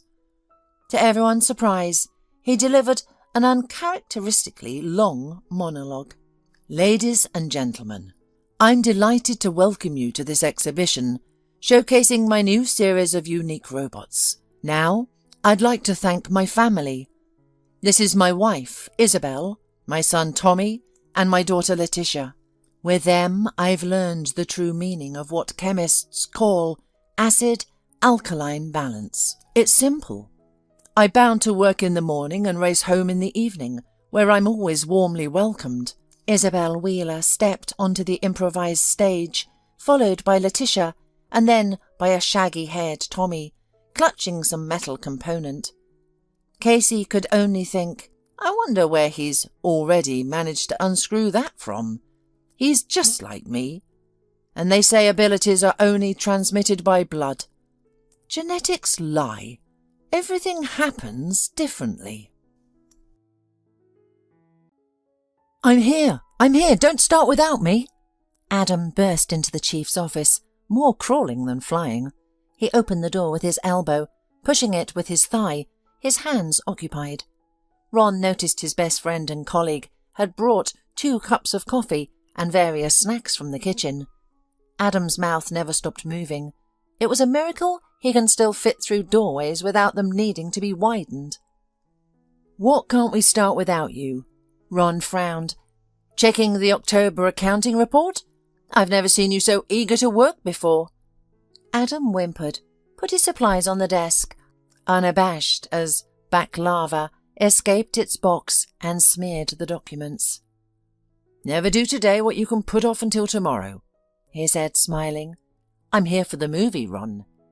Aren't you watching your Desperate Housewife for the first time tonight? That pretty maid you can watch for free. No registration? I want in. Please tell me you gave her that cute uniform with the short skirt and feather duster.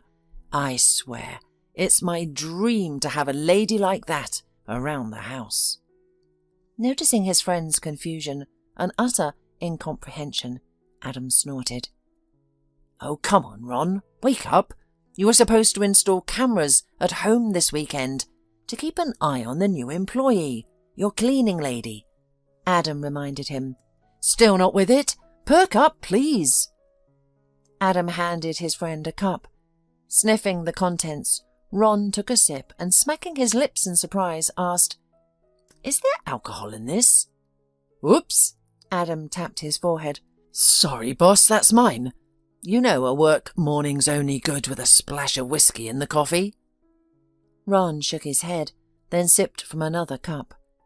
Remind me why I haven't fired you yet, he muttered. The question was rhetorical, but Adam answered anyway. Because then you'd lose your best friend, your only best friend. And who else would honestly tell you that a weird tie doesn't suit you? Adam grinned and raised his cup in a toast. Ron and Adam had been friends since high school. There were all sorts of things between them. They fought a couple of times but quickly made up, got into trouble, even spent a night side by side in the drunk tank. They were like brothers, practically living as 2 families. Their paths diverged slightly in college, but they stayed connected. Ron got into business, seeking opportunities to make money and start his own company, while Adam focused on programming. When Ron's fledgling company began seeing its first successes, his life took a dark turn, a very dark turn.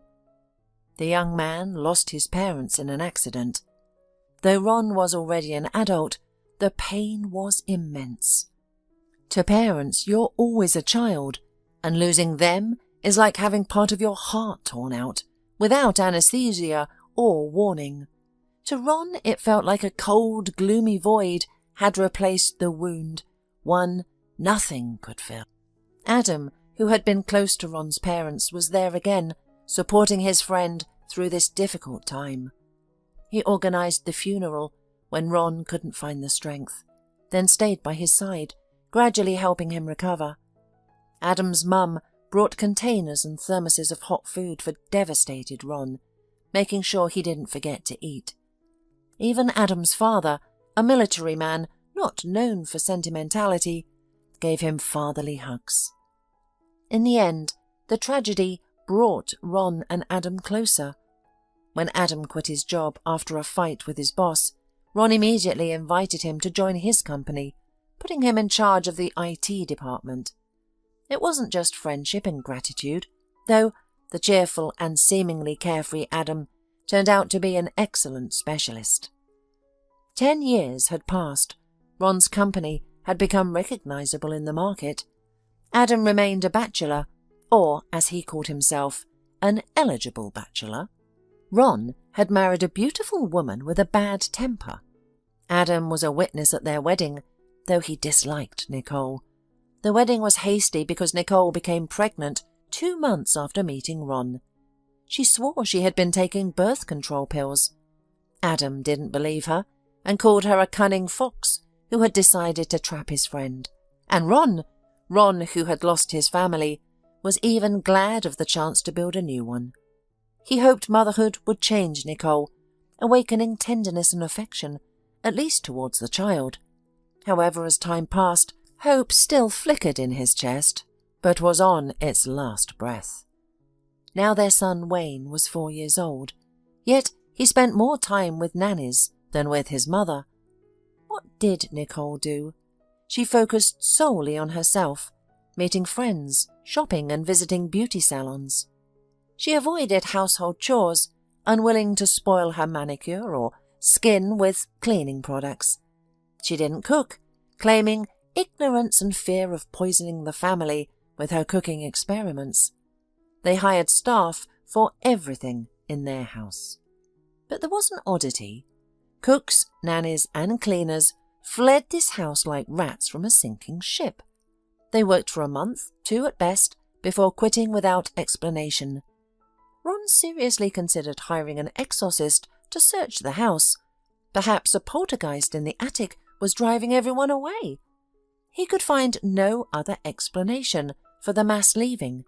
After all, he paid very well and even offered room and board.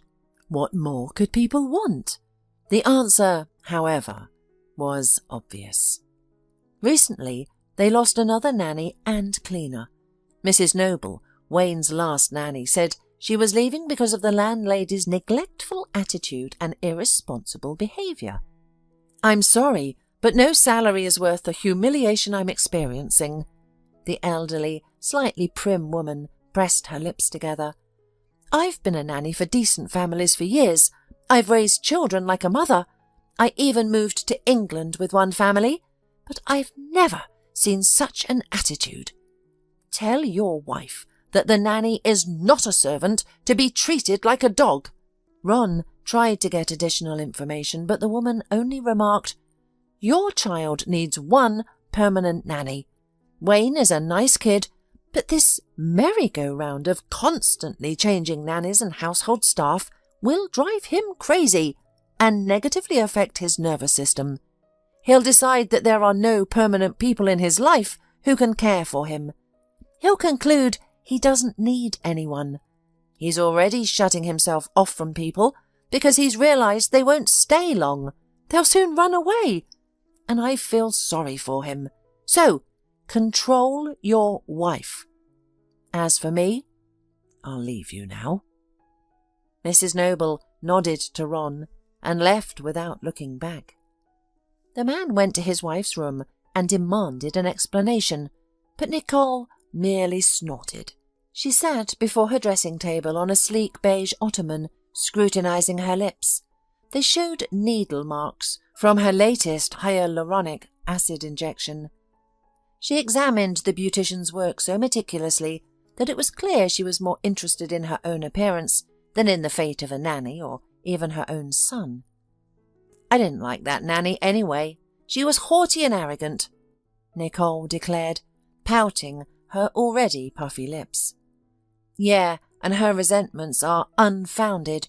You know, the cook and the cleaning lady quit, so I said she could clean up after Wayne and cook for me in the morning.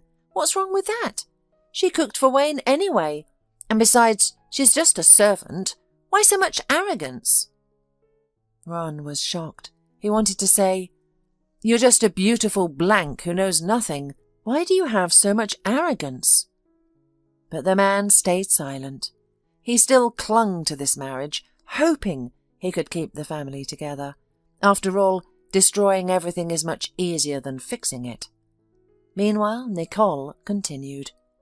Maybe I overdid it a couple of times, but is she really so tender to be offended? How did you overdo? Clarified the man. Well, I think I called her an old hag. But isn't she old? Ron clenched his fists and, after glaring at his wife, said in a categorical tone, I'm no longer going to look for a nanny for Wayne. Now you will take care of him, completely. You will take him to the kindergarten, swimming and painting, to the doctor if necessary. You'll feed him in the morning. If you want, order food, take him to cafes. But the child must be fed and healthy. Nicole, stunned, met her husband's gaze in the mirror reflection. What? No, I can't. And what are you, my dear, busy with? Ron grimaced. You're his mother, so be responsible. And you're his father. All right, the man agreed easily. Let me stop working and take care of my child. You know I'd love to do that. The man wasn't lying. He adored Wayne. Moreover, Ron spent every extra minute with his son. He devoted weekends and vacations to him too. But then you'll have to look for a job, Nicole, Ron said, crossing his arms over his broad chest. I think you should go to work in your speciality to support us. What kind of education did you say you have? Oh, yes. You didn't get it. You wanted to be an actress, that's right. So you came to the city, but it turned out that being beautiful wasn't enough. Then you were forced to get a job as an administrator and worked hard until I caught your eye in a restaurant. So, are you going back to being an administrator at the restaurant? I have to warn you that your salary won't be enough for all those bags, shoes, brand-name clothes, which you bring home but never put them on. It won't be enough for beauticians, trips abroad, or even paying for this house. So, should I resign from my job, Nicole? Why are you doing this to me? Glistening tears appeared in Nicole's eyes. She usually used this weapon against her husband to knock the ground out from under his feet. Women's tears worked on Ron without fail. He would get lost and stifled, immediately recognize his defeat in the battle, and begin to comfort his wife. However, over the years of living together, Nicole had roared for nothing so often that Ron developed immunity. Therefore, this time, he didn't raise an eyebrow. I'll hire a cleaner, the first that asks for this place, and I'll also ask the cook to come back. Give him a paid vacation and time to think, said the man. But there will be no more nannies in our house any more. Wayne is your responsibility now. I've said it all. Noticing that the tears didn't work, Nicole blinked, and her eyes instantly became dry. Ron swallowed, involuntarily amazed by Nicole's talent. All the same, it was a waste that she wasn't taken as an actress. Such a drama queen is lost. You can't lock me in the house, she said, raising her sharp chin. I'm not trying to. I'm just hoping to make a normal mum out of you, since you didn't make a normal wife, Ron said, losing his temper for the first time. If you can't do it, Nicole, I'm afraid we'll have to split up. What? A hiss escaped from the throat of the woman, who had jumped to her feet. Are you threatening me with divorce? I'll take your property. That's unlikely. You can only take the car you were given as a gift and drive it wherever you please, the man said dryly. Then I'll take my son. Ron felt a serious pang, but he didn't let his wife see how much it affected him. Not likely either. You don't have a job or a place to live. In any case, Nicole, I warned you. Pull yourself together. He strode away, leaving his wife seething with anger. From that moment on, Nicole, offended by her husband, stopped speaking to him. Ron involuntarily thought that it was a wonderful time. Recently, he had hired a cleaner, a nice girl named Annie. Annie had graduated from a pedagogical college not long ago. It turned out that she was an orphan who had lived in an orphanage from the age of 13. Ron couldn't pinpoint the exact moment he agreed to give her a job. Perhaps he felt sorry for the girl, whose fate had been so harsh. Maybe he was moved by her open and naive look, with those sky-blue bottomless eyes. Or perhaps Ron liked how she carried herself during the interview. Back straight, hands in her lap, like a schoolgirl called to the principal's office. She answered clearly and matter-of-factly, holding nothing back. Without changing her expression, she explained why she wasn't working in her field. "I haven't lost hope yet. However, at the moment, I'm seen not as a young teacher, but as a girl who lived in an orphanage for a long time. Sometimes it seems employers treat orphans like me as if we're criminals who've broken free. It's an unpleasant but real stereotype," Annie reasoned. "Did something happen to you?" Ron guessed. Annie hesitated, then nodded. "After graduating, I went to work at a school. The students liked me, but their mothers didn't. Someone found out I was from an orphanage and thought it interfered with my teaching.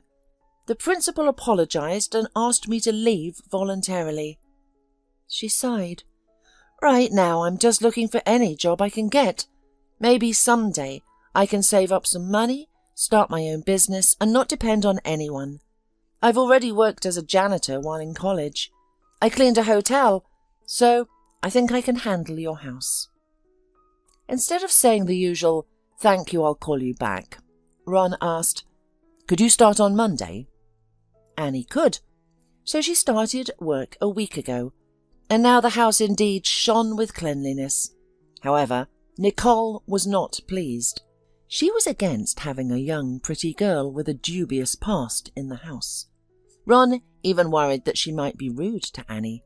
So this time he decided to be smarter. That Sunday, he installed cameras in the house, not only because he was concerned about his wife's behaviour, but also because Adam had advised him to keep an eye on the orphan. Adam, upon learning about the new employee, whistled and authoritatively said, "You're kind-hearted, of course, but I wouldn't trust her completely. After all, if you live with wolves, you'll howl like one. She may look like a nice sheep, but in reality, she might rob you easily. That's the law in an orphanage. If you want candy, you steal and hide it, or take it in a fair fight, biting fingers and pulling out hair." "Where does such profound knowledge come from?" Ron frowned, starting to worry about his choice of cleaning lady. "I saw it in a movie like that," Adam declared, munching on sugar and sesame-coated peanuts. "So set up a camera, for example. If anything happens, you'll have proof. Oh, and by the way, you'll understand why your staff doesn't last in the house. I'm sure it's Nicole's fault, but we'll have evidence, Sherlock, and you'll keep your son safe." The idea seemed worthwhile to Ron. It was the first Monday since the cameras had been installed. Adam literally danced in front of the boss's laptop screen, eager for the spectacle. The programmer had personally set up the system to monitor the house online. "Amazing what technology can do nowadays, eh?" He gloated over his handiwork. "Shame we didn't put cameras in the maid's bathroom and bedroom." Ron clucked his tongue and rolled his eyes. "You're 30, yet you're acting like a hormone-addled teenager," he chided. "You're 32, but you're behaving like an old man," Adam grumbled, pulling up an image on the screen. "Look, your house. Well, nothing interesting. Your Annie's cleaning, as expected, not even in a miniskirt. Boring." Ron peered at the screen. Annie was indeed cleaning windows. Adam fidgeted a bit more, finished everything he brought, and then left. Ron started working, periodically checking the house feed. He knew surveillance wasn't exactly ethical, but he couldn't quell his growing curiosity. Something about it made his blood simmer. He had only installed cameras in common areas, the living room, kitchen and nursery. He hadn't invaded anyone's private spaces. Time ticked by. Adam kept popping into the study, sandwich or bun in hand, asking for updates. But there were none. Noticing his friend eating salad from a container, Ron suddenly frowned. A peculiar thought struck him. "Hey, Adam, show me the kitchen footage from this morning. Fast forward through it." "Sure thing," his friend mumbled through a mouthful. As Adam complied, Ron's suspicion was confirmed. "Listen, our cleaning lady hasn't eaten all day. She's been to the kitchen several times to feed Wayne. She even cooked for him since our chef's on vacation. I won't even mention that Nicole should be doing this, but Annie didn't even drink water." "Really? Maybe she's on a diet," suggested the owner of the bottomless stomach, genuinely surprised. Ron eyed the screen doubtfully. Annie was as thin as a reed. A diet was the last thing she needed. That evening he decided to keep quiet, but the next day he found himself distracted from work, closely watching Annie. Once again she ignored the fridge's existence and tended to Wayne's meals. A week passed in this way. The man observed the house, growing increasingly shocked. Annie handled both cleaning and Wayne's care, while Nicole entertained friends at home, drinking with them or going out alone. On Friday, returning from work, the man approached his wife first. "How was your day?" he inquired. "Exhausting," the woman smiled. "Took your son shopping and to the pool." "Really? What did you feed Wayne today?" Nicole shrugged. "Porridge, soup, the usual." She averted her gaze. "Listen, Nicole, don't lie, okay? I know Annie cooked for Wayne.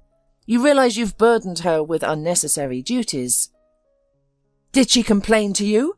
The woman bristled immediately. "Are you two so close that she now runs crying on your shoulder?" "No, she told me nothing," Ron waved off. "I found out another way. Tell me, what else have you foisted onto this girl?" "Nothing she can't handle. I need some me time too, Ron. Otherwise I'll lose my mind, okay?" The woman exploded. "And anyway, I'm going away for the weekend.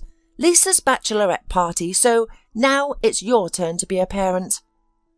After her tirade, the woman began packing her things. Ron rubbed his face, feeling utterly drained.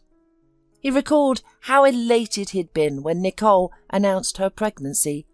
He'd envisioned coming home after a long day to a house filled with love and warmth, embracing his wife, tickling the baby. They'd share dinner together, gathered around the same table. Reality was harsh. Nicole only made demands, offering nothing in return. Once she got her hands on the money, she couldn't get enough of it. The woman skipped dinner with her husband. She was watching her figure. Breakfasts were also separate, as Nicole woke up after noon. She only met Ron after work if she needed something. Pondering this, Ron went searching for Annie. He was surprised to find her in the nursery, playing with a child and teaching him some cards. "Daddy!" Wayne exclaimed, rushing to his father and hugging him. The man grabbed his son, tossed him up and pressed him close, making him laugh. Annie jumped up to her feet but winced, feeling pain in her leg. She staggered, and Ron barely managed to catch her. Now he had his son in one arm and Annie hanging onto the other. Wayne laughed while Annie hastily recoiled, apologizing. "Daddy, look what Annie taught me!" exclaimed the child, and said a few words. He struggled to pronounce some letters, but his mother did not care. Luckily, Annie managed to correct the sound in a short time. "Wow, you're so good!" his father marveled. "And look what else I can do! We did this too!" The boy began running around the room, showing off crafts, books, and scripts. Ron praised his boy with all his might, while Wayne beamed with joy. Ron then looked at Annie and asked directly, "I didn't ask you to work as a nanny. Why are you spending your time like this?" Annie shrugged. "It's not difficult for me, and I have nowhere else to go. Besides, I really like Wayne." She smiled sincerely. "You graduated from pedagogical school, right?" the man recalled. The girl nodded. "Remember when I said I was dreaming of opening my own business? I wish to rent a place and organise classes for preschoolers, Annie admitted, blushing for some reason. A wonderful dream, the man responded sincerely. Ron involuntarily recalled the words of the previous nanny. She had said that Wayne had become withdrawn and harder to get along with. However, Annie seemed to like him. He was drawn to her like a magnet. The man also caught himself admiring Annie. Embarrassed by this thought, Ron turned away, returning his attention to Wayne. After discussing more of his achievements, the man sent the child to play and got to the point. Annie, forgive me, but I found out that you don't eat in my house. Don't worry, I didn't measure the milk level or cheese size with a ruler, just... He sighed and confessed. There are cameras in some places. They're for security, nothing more. However, I can't ignore your hunger strike. Annie, very embarrassed, lowered her head. Well, actually I do eat. I buy cookies and I bring sandwiches and such, she mumbled. What's wrong with our food? If you don't like it or if you have a special diet, tell me what you want. The cook will be back soon and can prepare. Annie waved her hands. What? No diet. She nervously giggled, tucking a blonde strand behind her ear. Have you forgotten where I lived? I'm an omnivore. Believe me, it's just... I didn't think I could sit at your table or touch your food. Ron was genuinely shocked. He thought it'd been clear. If you live in his house, you can eat what you like. However, this pretty girl, perhaps due to people's past treatment of her, had decided otherwise. I see. Ron sighed and looked into Annie's eyes. So, here's the deal. I don't need hunger-induced fainting in the workplace. Please, feel at home and eat normally. You can take anything from the refrigerator. Until the cook returns, you can order food and leave the receipts. I'll pay for it. Okay? Annie timidly nodded. At that moment, her stomach emitted a sound like a dying wail. She blushed deeply, and Wayne burst into laughter. Annie, are you hungry?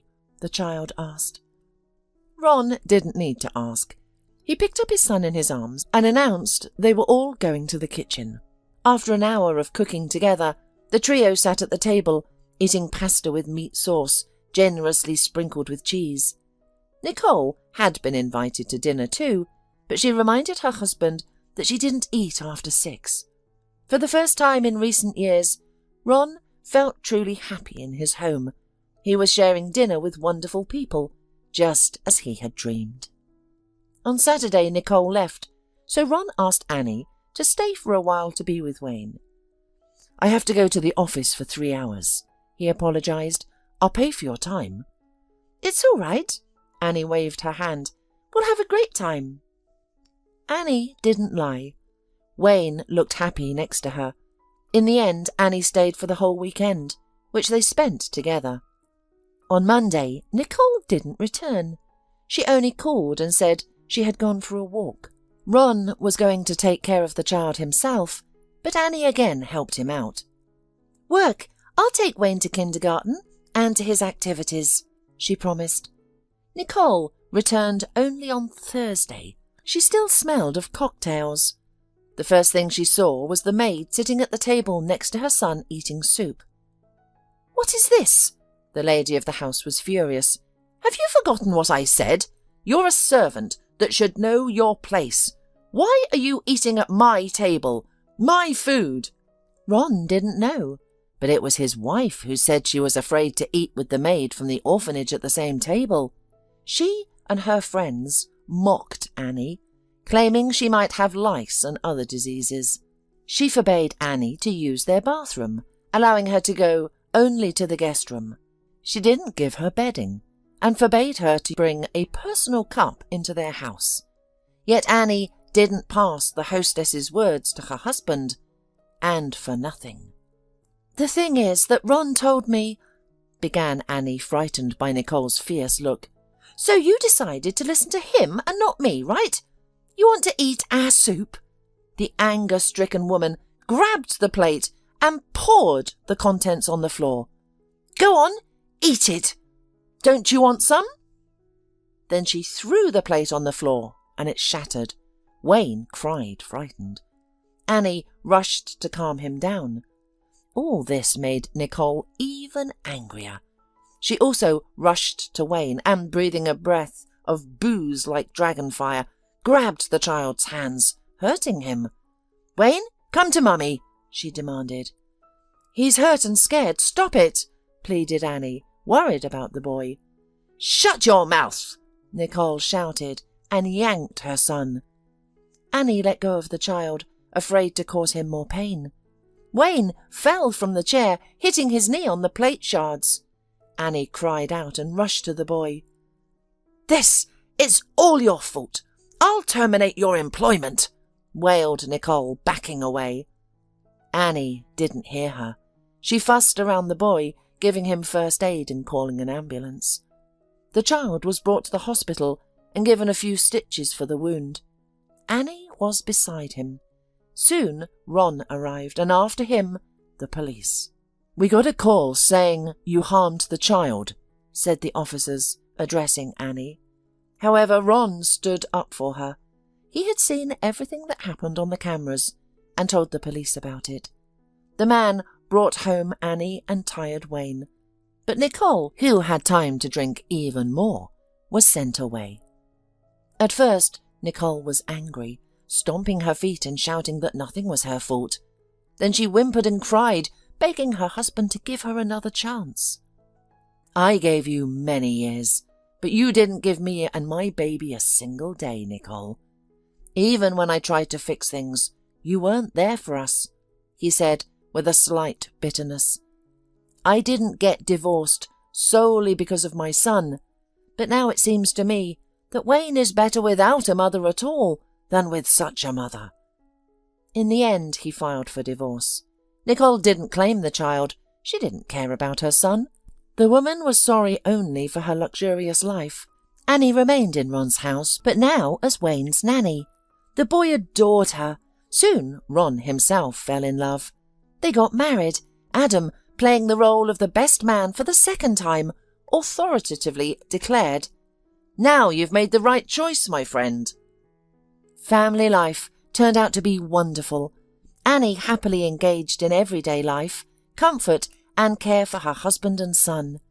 Now Ron hurried home because he knew a loving family and dinner among his favourite people awaited him.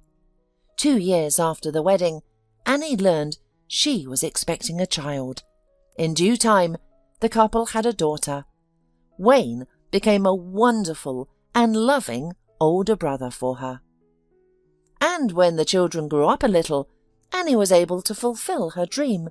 She gathered a team of teachers and opened a children's development studio. And there was no better teacher. After all, in addition to knowledge, Annie had something more: sincere love for children.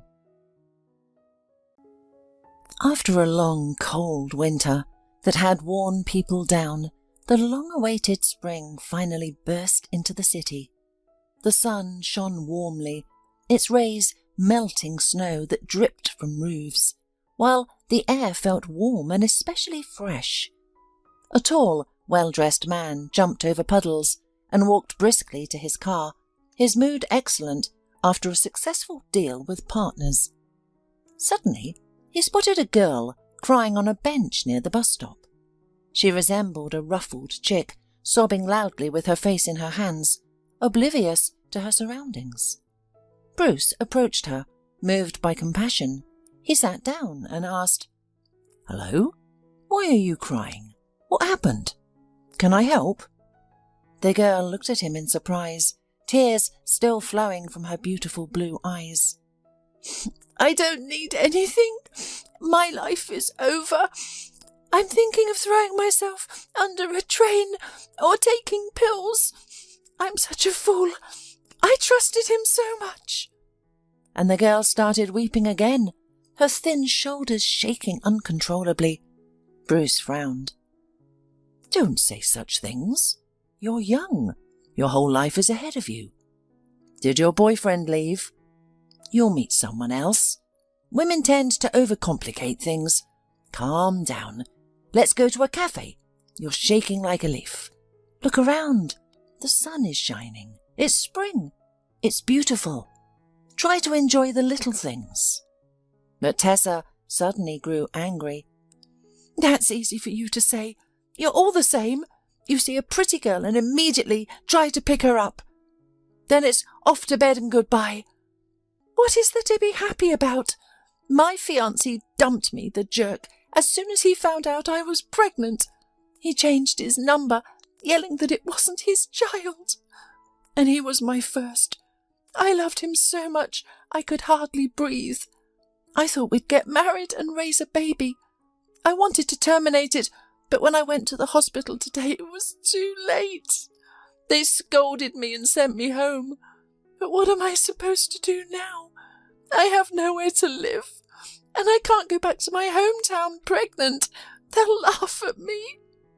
It's over. I can't go on living. Just go where you were going. Thanks for listening, but these are my problems. You don't care about them." Something stirred in Bruce's soul. He took the girl's hand firmly and, looking into her eyes, said, "I will help you. Do you hear? Will you marry me? I'm not poor, and my family is decent. I'll tell my mum we've been seeing each other for a while. I'm not easygoing with girls. I'm self-conscious about my weight, but I like you. You're beautiful, and a child is no problem. We'll manage." Tessa blinked rapidly, staring at him in disbelief. 1,000 thoughts raced through her mind. What nonsense is this? Is he ill? To suggest such a thing? We don't know each other at all. But it's a way out. Although, of course, it's complete madness to agree to such a venture. Aloud, she replied, "I'll go with you if you're not lying. I have nothing to lose. You won't deceive me, will you? Or are you some kind of maniac? Or just making fun of me? I'm scared." Bruce laughed and handed her his business card and passport. "Don't worry, I'm normal. It's just that my mother has been nagging me to get married, saying I don't have a girlfriend. I realize it's time to start a family. But girls these days are so self-serving. All they think about are gifts and money. I can see that you're not like that. I'll help you, and you'll be grateful to me all your life. So shall we start a new happy life together?" Tessa wiped her tears and whispered, "Wow, if I tell anyone, they won't believe it. It's just like in the movies." Tessa began living with Bruce, who had genuinely fallen in love with her at first sight. He called her Thumbelina. She was petite, with long blonde curls to her shoulders and dimples on her cheeks. An excellent homemaker. She could manage everything around the house and wasn't lazy. Over time they grew closer, but one thing depressed Bruce, though Tessa was carrying someone else's child. He wished it weren't so. As her belly grew, he became increasingly sad, realizing he might struggle to love another man's child as his own. But he tried not to show it, caring for her tenderly and accompanying her to ultrasound appointments. Tessa was overjoyed, thanking God for her unexpected meeting with Bruce. He had, like a magician, waved a magic wand and solved all her problems at once. He turned out to be a good man, too. However, Bruce's mother, Mrs. Nicholas, didn't share her son's enthusiasm. She was utterly shocked when he brought Tessa to meet her. The son was beaming as he said, "Mum, this is my fiancée, Tessa. We've been dating for a while. I just didn't tell you before. Tessa's a nurse who just graduated from nursing school. We're going to have a baby soon, and we've applied to the registry office. We can't wait. I'm sure you two will be friends." "Mum, why are you frozen? Aren't you happy? You've been telling me for ages that it's time to start a family, and now you're reacting strangely." Mrs. Nicholas silently poured herself half a shot of cognac, drank it in one gulp, and exhaled. "Well, you certainly know how to surprise, son. One moment there's no one on the horizon, complete calm, and the next, a wedding and a baby. I'm glad. I Just haven't wrapped my head around it yet." Lunch was a tense affair. Mrs. Nicholas kept questioning the bride about her background, how long she'd known her son, and where they'd met. She quickly realized the girl was lying and decided to investigate her future daughter-in-law, as everything had happened so quickly and unexpectedly. Something seemed fishy. Tessa was on pins and needles. Though she had memorized her story by heart, she still stumbled a bit. It was disgusting to have to lie, but there was no turning back. She had agreed to this adventure. The wedding was held in a good restaurant, with many guests from her husband's side, but only a couple of Tessa's closest friends attended. Mrs. Nicholas frowned again. How can this be? Is she an orphan? Why didn't any of her relatives come to the wedding? No, this girl isn't telling the truth, and I'll find out and expose her. But what about my son? He's so in love with her. His eyes are burning. He won't let go. Not just Tessa, but the child too. Nothing adds up, and the timing doesn't coincide. My son couldn't have been seeing her secretly from me. It's always written all over his face. He wouldn't be able to hide such a strong crush.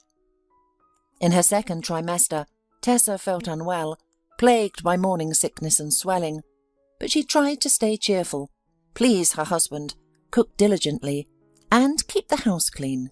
Still, Bruce became increasingly sad and thoughtful. Tessa grew nervous, realizing it was all about the baby. She hoped that when the baby was born everything would change, that Bruce would take the child in his arms and love it. Tessa herself now felt ashamed of her past thoughts of getting rid of the baby.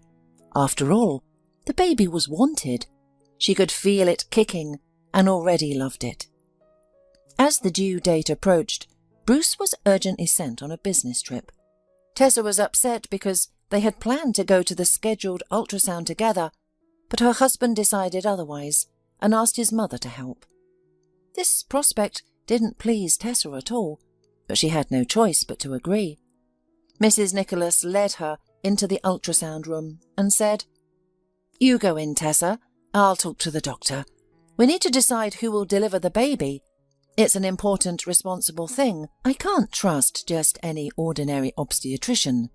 The ultrasound examination upset Tessa. It turned out that she was at risk of premature labour. The doctor recommended she go to the ward and show the results to her doctor. Tessa was distressed and about to enter the office when she overheard the doctor and her mother-in-law talking behind the closed door. She froze and listened. The doctor was indignant. "Mrs. Nicholas, are you out of your mind to suggest such a thing? This is your future grandson. Don't you want him? I'm sorry, but let's pretend I didn't hear that. How can you even consider this?" Her mother-in-law spoke heatedly. "You don't know everything. Tessa is an imposter, and this child isn't my son's. Bruce just took pity on her, so he married her. But he recently admitted to me that he's not happy about having to raise someone else's son. He does love his wife very much, though, and there's nothing I can do about it. But you see, neither this child nor Tessa needs this situation. She got pregnant by who knows who, and even wanted to terminate it. I'm not going to kill anyone. I'm not crazy. Just tell Tessa that the baby was stillborn. Well, it happens. She'll cry and grieve, and it'll all be forgotten in time. The child should be placed with a good childless family. I've heard from trusted sources that you can arrange this. It'll be good for everyone. Tessa will have another baby later from Bruce. They can't live together anyway. Otherwise, my son won't be able to love someone else's child and they'll get divorced. Who would be better off then? I'll pay you very well, and of course, no one will know about any of this." Tessa was terrified. Both her husband and mother-in-law wanted to deprive her of her son. This wild plan didn't fit in the woman's head. She felt sick at the mere thought of losing her baby. She realized at that moment that her marriage to Bruce had been stupid and reckless. Tessa cried and clutched her belly. Everything went blurry before her eyes, and she fainted right in the hallway. There was a commotion. The woman was urgently placed in the department for preservation. The doctors fought for 2 days and managed to stop the threat, saving the pregnancy. But Tessa was strictly ordered to keep bed rest and was put on an IV drip. Her mother-in-law visited, pretending to be worried, while Bruce was rushing home upon learning that Tessa was in the hospital. The pregnant woman herself had an epiphany. It was unbearable for her to listen to her mother-in-law's lies. She waited for her husband, unable to believe he was involved in his mother's deceitful plan. Tessa decided to talk to him frankly. She couldn't keep it all to herself. She hoped that Bruce, upon learning about his mother's schemes, would protect her and transfer her to another maternity hospital. Perhaps he'd even stop communicating with his mother.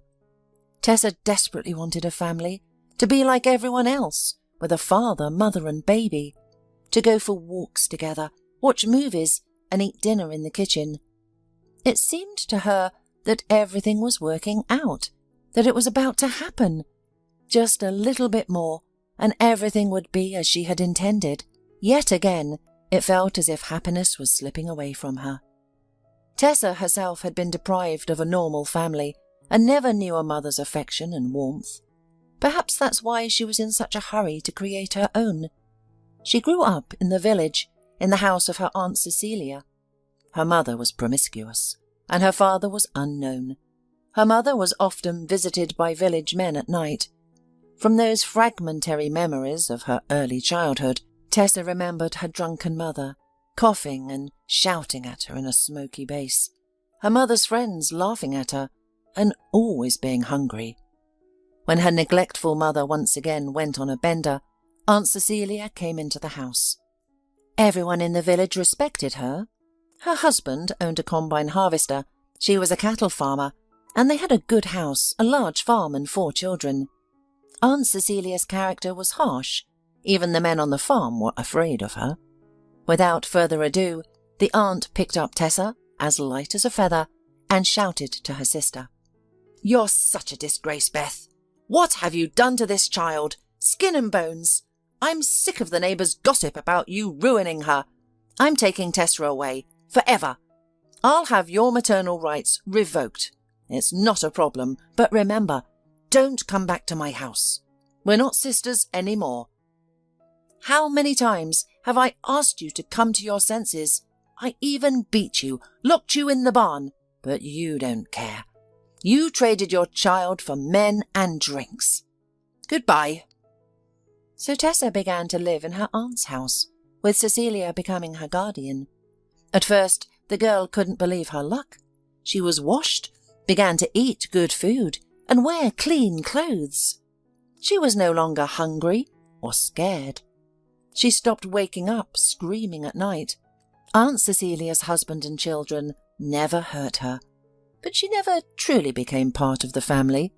She worked hard alongside everyone and studied well, but there was no love or affection. Tessa was dressed well and well fed, but often heard from her aunt, "Listen to me, Tessa. Don't repeat the fate of your foolish mother. If I find out that you're sleeping around or engaging in any other obscenities, forget the way to my house. Do you want to be a doctor? Fine, I respect that. You'll go to the city to study. But remember my words.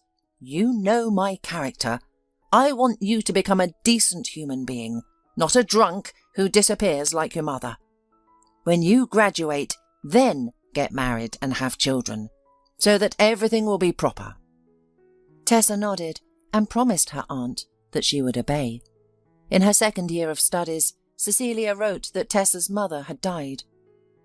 Tessa rushed home and gave her a proper burial, but for some reason there were no tears. Her mother had given her life, but had never shown her warmth or affection. It was probably the first time Aunt Cecilia had ever caressed Tessa, saying, "It's all right, Tessa. Beth will be better off in heaven. May she rest in peace. You study, child. I'll clean up your mother's house and close it. It's yours. You might want to come back. You already have your own place. I'm so afraid for you, Tessa. I don't know why." Tessa hugged her aunt like a child and thanked her. "Thank you for everything, Aunt Cecilia, for raising me, for helping me to live decently. Don't worry, I won't let you down." And now Tessa was lying in the ward, crying. Was Aunt Cecilia right? Had nothing good come of her? She had promised to obey, but she herself, she had made such a mess. How could she deal with all this now? Bruce entered the room, put a bouquet of flowers in a vase, sat down beside Tessa, and began to stroke her hand. "Well, hello, little one. Feeling down? My mum told me everything, but don't worry. It'll all be over soon. It won't be long now, and you'll be my favourite Thumbelina again." Tessa pulled her hand away and frowned. "Bruce, we need to have a serious talk. I accidentally overheard your mother and the doctor talking. That's why I feel sick. Do you even know what your mother is up to? It's a crime. I could barely wait for you." She described everything in vivid detail to her husband, who sat silent, his eyes betraying his knowledge. Thus, Tessa asked in horror, "Did you know everything? Do you want my son to be taken away from me too? Answer me!" Bruce squirmed, trying to justify himself. "Tessa, don't shout. Calm down. Forgive me, but my mother found out everything about you. Your unsuccessful romance, that the child isn't mine. So I told her everything too. She wants what's best for you. You cried and said it was too late for an abortion, that your life was over. I fell in love with you at first sight like a schoolboy. I still love you very much. I want to spend my whole life with you. I really thought a child wouldn't be a problem, that I'd get used to it, that I'd love it. But now I'm not sure. When I think that there won't be anything of mine in the child, it makes me uncomfortable. You're still so young. I'd give you a job at our pharmacy. We'd live for each other. Why have a child with a traitor? Think about it." Tessa couldn't believe her ears. "What are you saying, Bruce? You knew from the very beginning that I was pregnant by another man. I didn't hide anything. You said we'd raise the baby together. I trusted you. No, I won't give my baby to anyone. It's monstrous. I'd never forgive myself. Well, if you don't agree, then so be it. We're getting a divorce. It was a stupid idea to try to create a family on lies and deceit. Go away, Bruce. I don't want to see you any more." The man suddenly became angry and hissed, "No, Tessa, it won't go like that. I love you. You're like heir to me, and you won't get a divorce. You'll do everything as it should be done. You'll thank me later. Mum has already made all the arrangements. You're ungrateful, Tessa. I picked you up off the street. You live like a queen. I dress you like a doll. I treat you like precious china. What's wrong? You're my wife now, and you should obey me in everything. Calm your temper and accept everything as it is. You have no other way out, my dear." Bruce left, and Tessa wanted to jump up and run away in terror. She didn't care where, as long as she was away from these terrible people. But no sooner had she taken 3 steps than the door to the ward opened. A nurse and orderlies came in, and she was immediately transferred to a private room.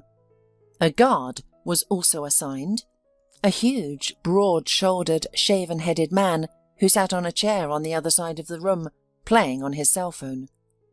The nurse prattled. "Where are you going? You can't get up. You're with us until delivery. That's what the doctor said. Just in case, so nothing happens prematurely. God forbid. You're lucky to have such a husband, Tessa. He takes such good care of you. Deluxe room, TV, air conditioning. He told me to keep you away from visitors. He's so worried.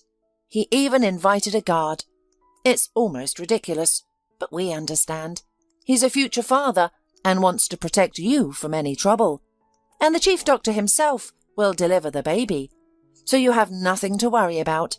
It's almost a resort. You rest. I'll bring you dinner. Today we have steamed cutlets and salad. Very tasty. You'll like it." Tessa could barely contain herself from crying in front of the nurse and swallowed her tears. But when the nurse left, she wasn't just crying. She was panicking. She wasn't even allowed to leave. Tessa couldn't believe this nightmare was really happening. There was no one to complain to, and even if she called the police, who would believe her? Everything looked fine from the outside. A caring husband, excellent care, a private clinic with an excellent reputation. Would she give birth to her son and never see him again? How was that even possible nowadays? And where could she go? In her condition, she couldn't run to the train station by herself. And how could she deceive that guard? He wouldn't leave the door. It was a dead end. Hopeless. It seemed to Tessa that all this wasn't happening to her but in some movie. The absurdity didn't fit in her head. And the worst thing was that Bruce's love was unhealthy. He was obsessed with it and ready to get rid of a child who was a stranger to him, just to possess Tessa for the rest of his life. As if a child were a puppy or a kitten they wanted to rehome. How could she not have noticed it before? In the evening, a young orderly came to her room. Tessa took a closer look. Kind eyes, a nice, simple guy. He did his job, spoke to her sympathetically, asked about her health, and Tessa made up her mind. She grabbed his hand and began to whisper. "I beg you, save me. Help me escape. I'm cornered and they want to take my child away and give him to someone else. I know it's difficult to believe, but it's true. I don't know what to do. I'm desperate." The man wasn't surprised at all and began to whisper back. "So, it's all true. It's not the first time our head doctor has done this sort of thing. He's made a lot of money from it. A similar thing happened here 6 months ago, but everyone was ordered to keep quiet. Some official's daughter was brought in pregnant, and she left here alone without a child. Everything was covered up. But at least then the birth mother wasn't against it. Her child, born of a married man, was a burden and a disgrace, and she was glad to get rid of it. But this is different. Hang in there. I'll help you. Even if it means getting fired, I don't care. It'll be less crowded on Saturday. Wait, I'll figure it out. Just decide where we're going. If I take you to my apartment, they'll find us right away." "But I have nowhere to go. Bruce said he won't give me a divorce. He'll find me anywhere, although, if only to the village. My mum's house is there. My husband won't look there for me. I never told him about my past. I was ashamed. But how will I manage alone there? I can't imagine. But there's no other way out. If I stay, I'll lose my son forever. Just thinking about it makes my hair stand on end. I'm so confused, so stupid, so scared." The orderly calmed her down. "Don't cry. You can't cry. By the way, my name is Henry. I'll try to help you, even though I'm taking a big risk myself. But I can't watch this arbitrary behavior either. You still pretend to agree to everything so your husband doesn't suspect anything. Better yet, get that big guy out of the doorway and wait." A nurse entered the ward and began to reprimand the orderly. "Henry, why are you taking so long? You have 3 more wards. We have a luxury service. These aren't ordinary people. Everything must be spotless, or they'll start complaining." Tessa became even more afraid. Would Henry be able to help her? And if he changes his mind? After all, she is nothing to him, a stranger. He's not obliged to get involved in all this. What lies ahead of her? Even if she manages to escape to the village, how will Aunt Cecilia look her in the eye? Her niece arriving pregnant with no money and no husband. Disgraceful.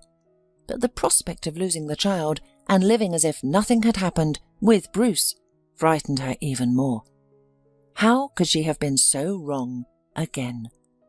He had seemed so good, so kind, said that he loved her, but now he's making such terrible plans.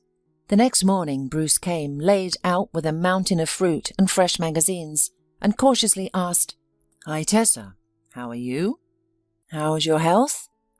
The doctor says it's almost a month before delivery. Well, no rush. The main thing for me is to keep you healthy, and that you give me a healthy heir in the future. Have you thought about what I said? Will you be a good girl, or will we start fighting again?" Inside, Tessa was boiling with anger, but she suppressed the urge to say everything and held back. "I'm still against it, but you left me no way out, right? So I've accepted it. I don't know how I'll survive the separation from my son. I don't know how I'm going to live. But maybe you're right. We're young, we love each other, and there's more to come. I just have one favour to ask. Why did you leave that big guy at the door? They're already laughing at me. I feel like a prisoner. Tears are coming to my eyes. Even my appetite is gone and I can't eat anything. Why are you doing this to me? Do I deserve to be treated like this? And you say you love me." Bruce was pleased. "You're a smart girl. Well, finally come to your senses. You're doing everything right, and don't worry. Your son will be given to a good, well-to-do family. He will not need anything. Those people can't have children, and have been trying for more than 10 years. So they'll cherish the baby and love him. Don't doubt it. And we'll move on with our lives. Let's go on vacation to the sea. I'll buy you everything you want, my little fish." "Well, I agree. I overreacted with the guards. I was worried you'd get emotional and do something. I'll tell him to leave immediately. I'm so glad you listened to me. Everything's going to be fine, you'll see. No one will ever find out. Mummy made all the arrangements. And we'll have a baby. But later, my darling. Do you understand? I'll go and make my mum happy with that news." Her husband left, and Tessa cried bitterly again. It was incredible. Bruce truly believed one could easily give up their own child, their own flesh and blood, and continue to enjoy life. It was terrible. In reality, Tessa felt fine, but maintained her bed rest to avoid suspicion. She could hardly wait until Saturday night. Henry would be on shift. All the doctors had left, with only one on duty for emergency. Finally, Henry entered the room, tossing her a pile of clothes and a black, curly-haired wig. "Quick, change and run. The nurse post is empty. We won't get another chance." Good thing they removed their guard. "A cab's waiting at the back door. Please hurry, I'm taking a huge risk. I can't believe I'm doing this." The woman changed with military speed. She was unrecognizable. A long hood, a shapeless cloak 5 sizes too large, a wig, and a medical mask covering her face. Henry cautiously peered out and waved.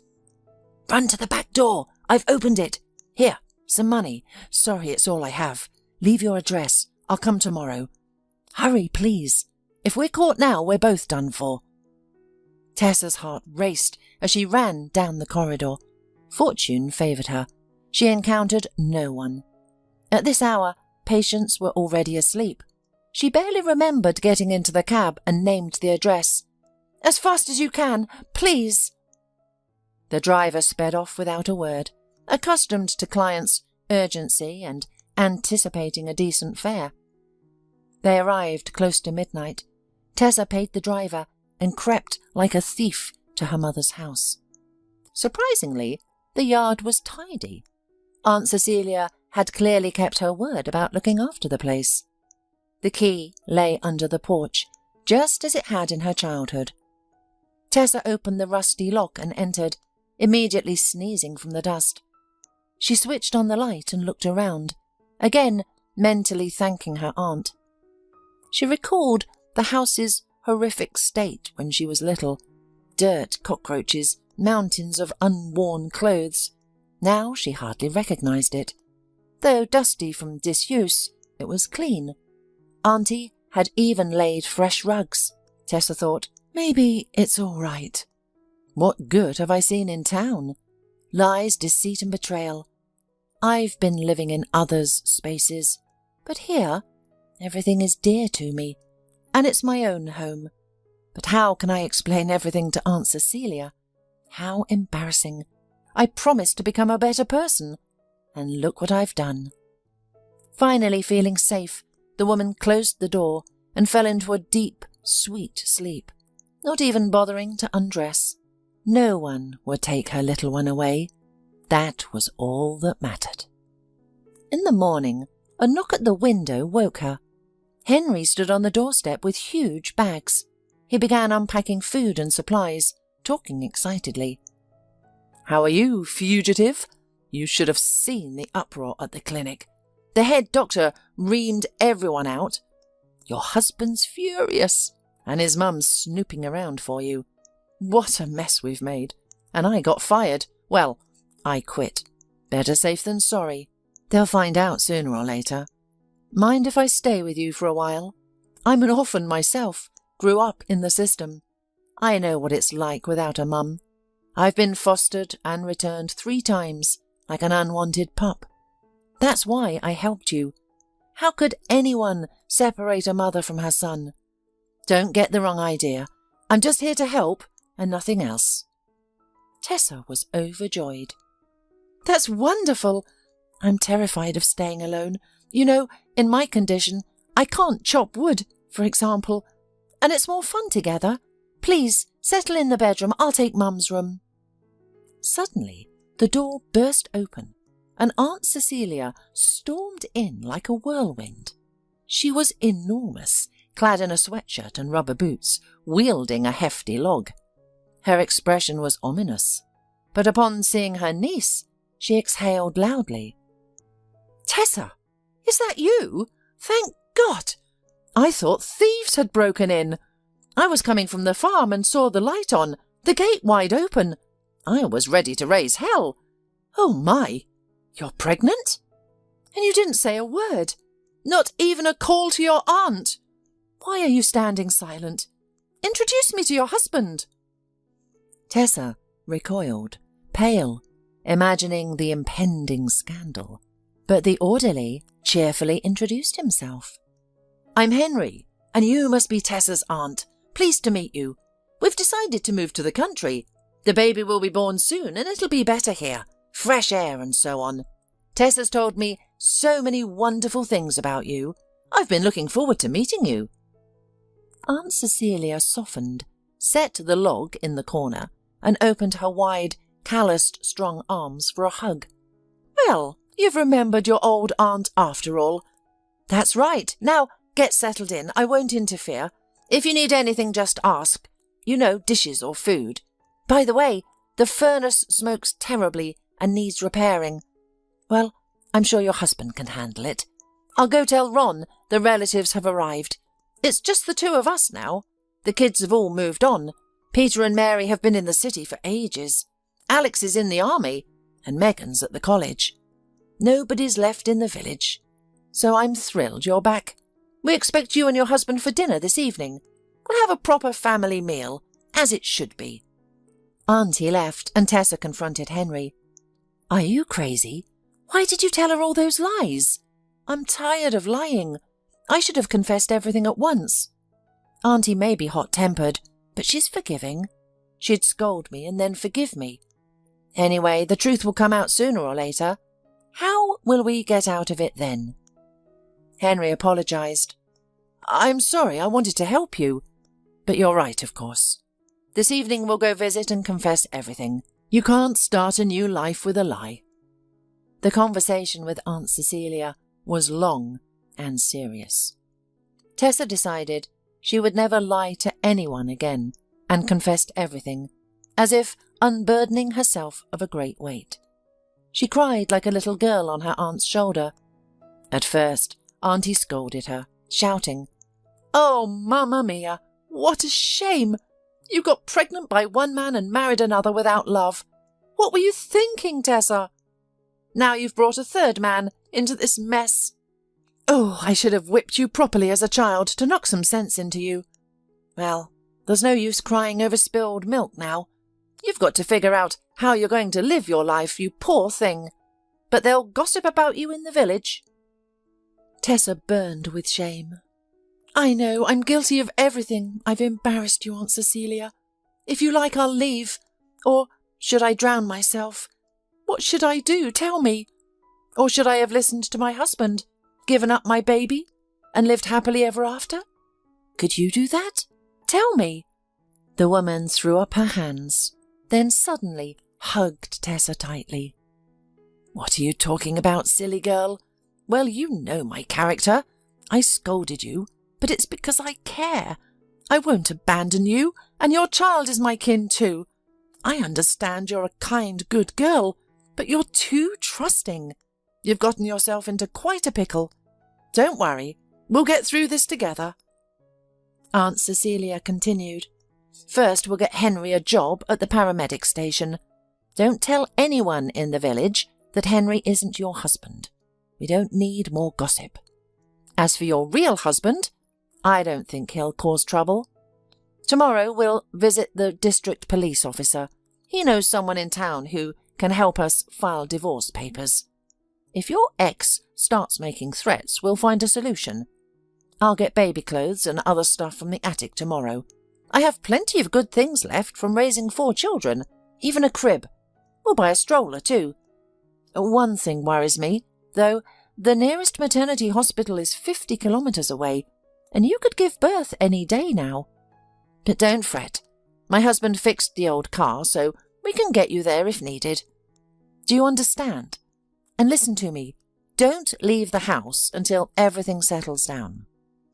Tessa hugged her aunt even tighter and thanked her. "Thank you for everything, Aunt Cecilia. I should have come straight to you when I first found out I was pregnant. Instead, I embarked on this ill-fated marriage adventure. I fell for Bruce's promises and thought how lucky I was. I met such a man. I lived in luxury and didn't mind having a child. But quickly, my golden cage slammed shut. To Bruce, I'm just a thing, a beautiful porcelain doll he's ready to play with until he gets bored. The child has no place in his game. Forgive me, please. I'll do everything you say. You're like a mother to me." They sat embracing for a long time, probably for the first time since Aunt Cecilia had taken Tessa under her guardianship as a child. The ice between them melted, and Tessa realized she had no one closer than her aunt in this world. Meanwhile, Bruce was torn and distraught. He couldn't bear to be without Tessa.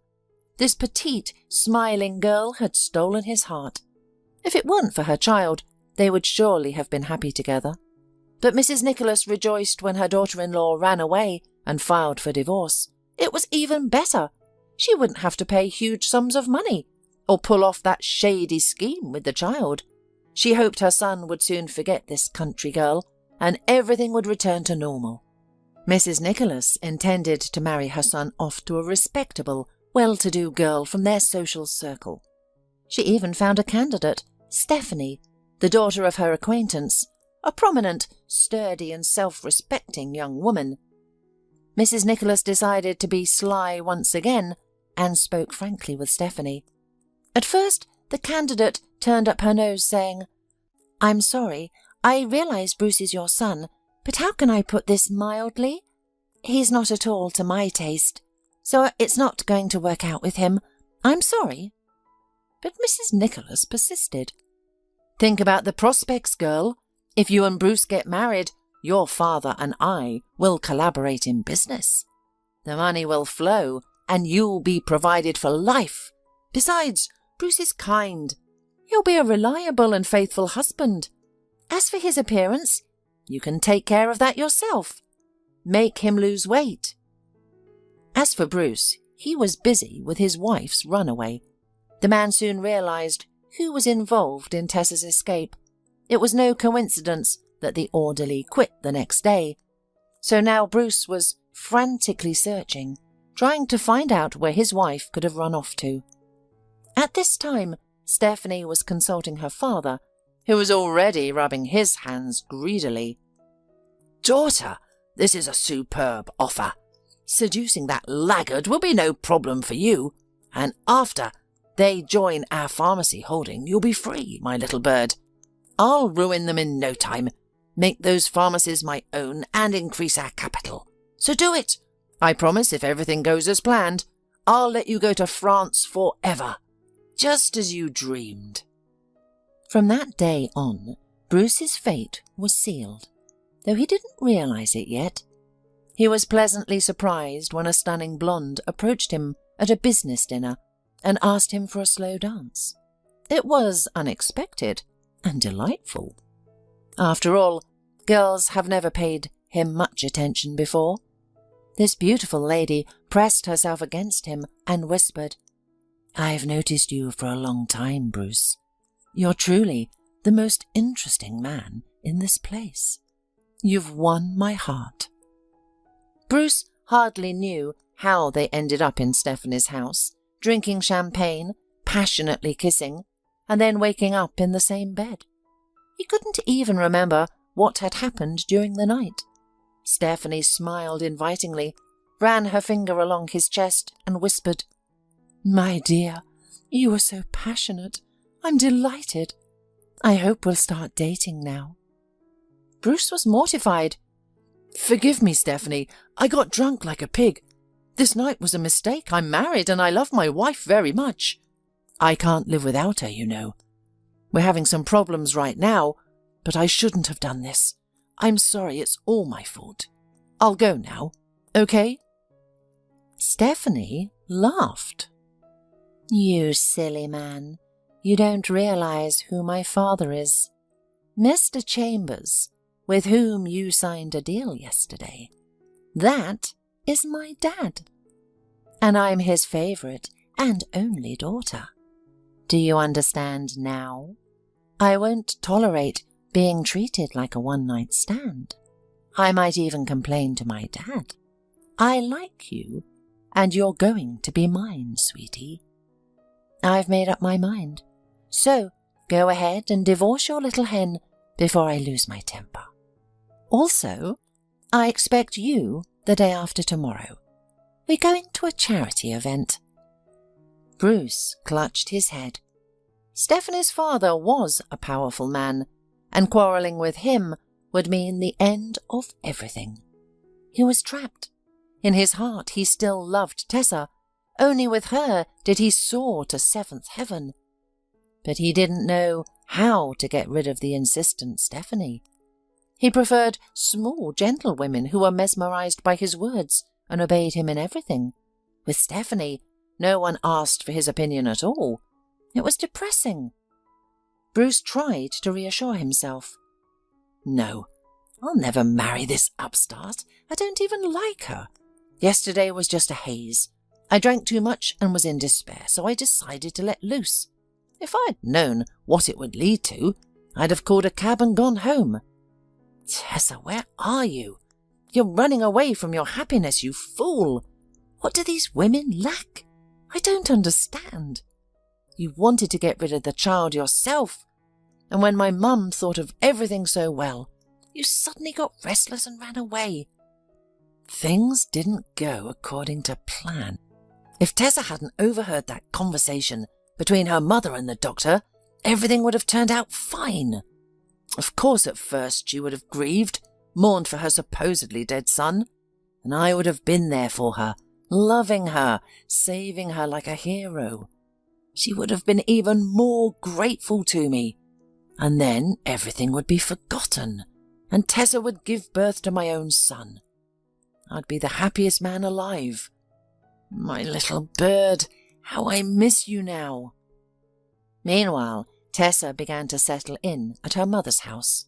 She and Aunt Cecilia put the house in order, washing windows and cleaning. Henry didn't sit idle either. He chopped wood for the winter, mended the fence, and they found him work. The guy realized only now how much he enjoyed village life.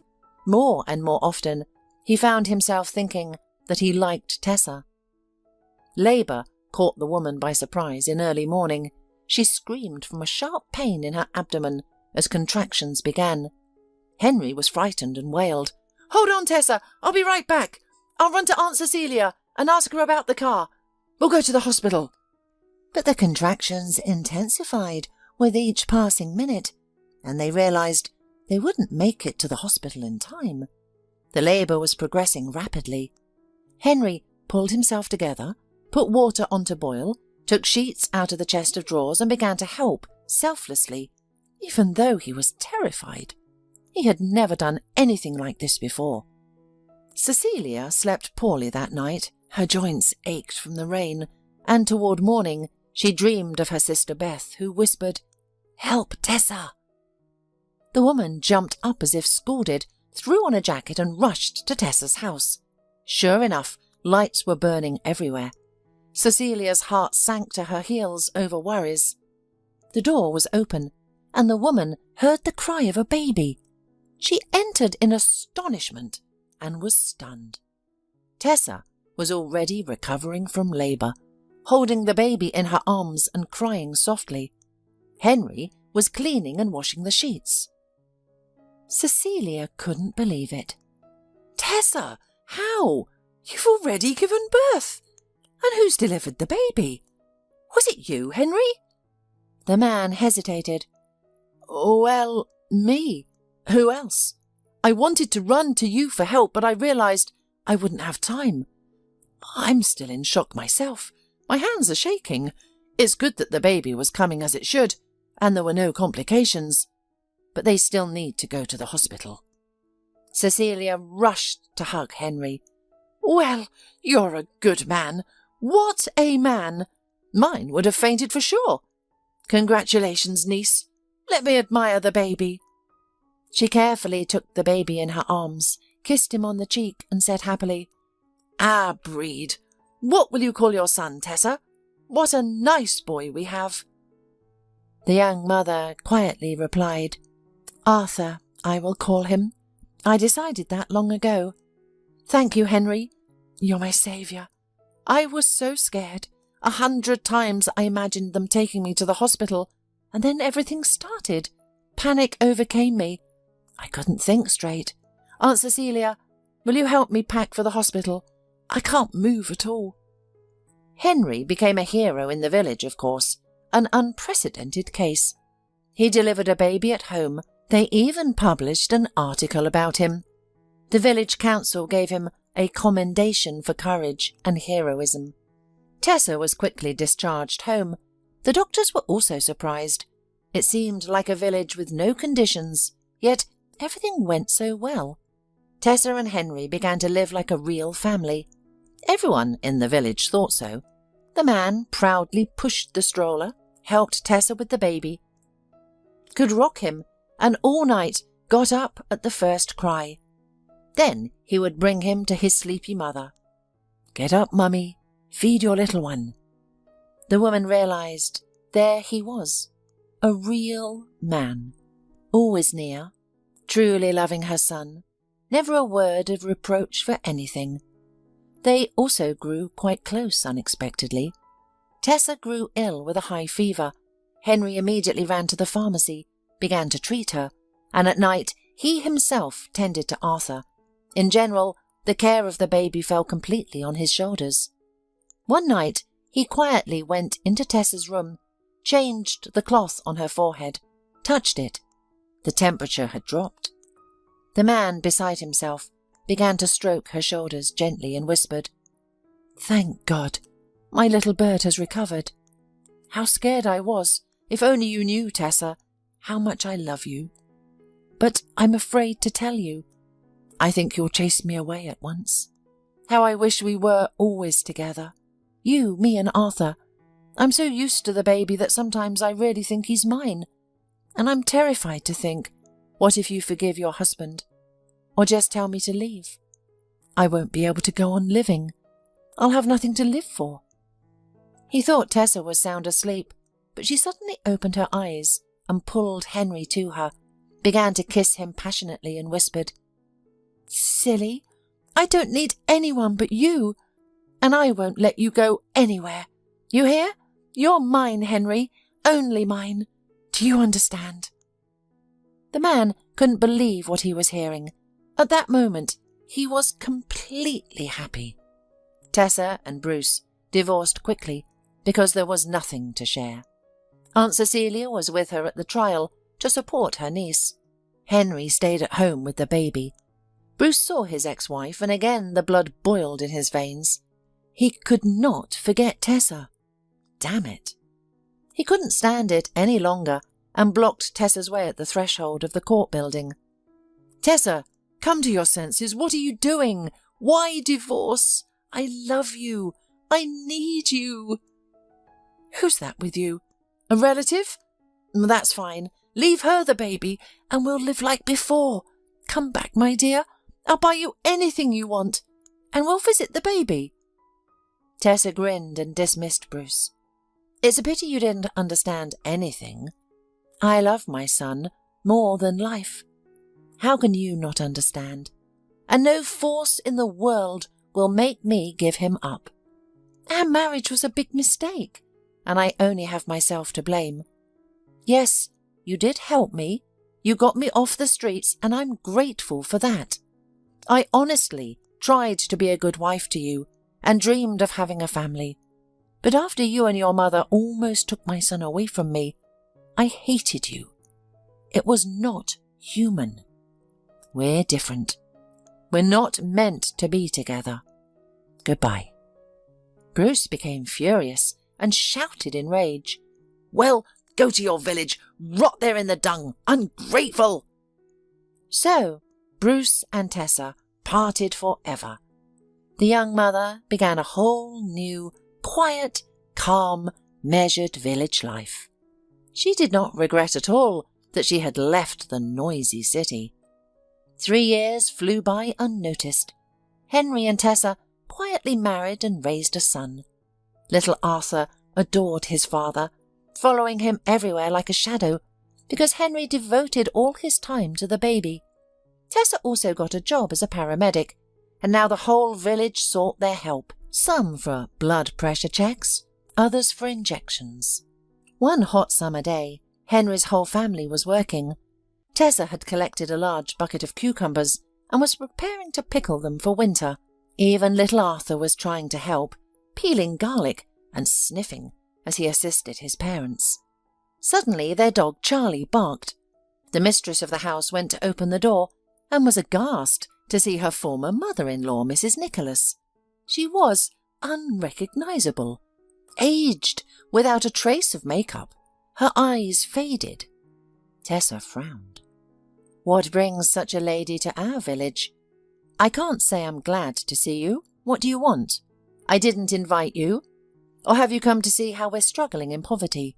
Well, look, we're no worse off than others. Look at my son, whom you wanted to take from me. But all this has nothing to do with you. What do you want?"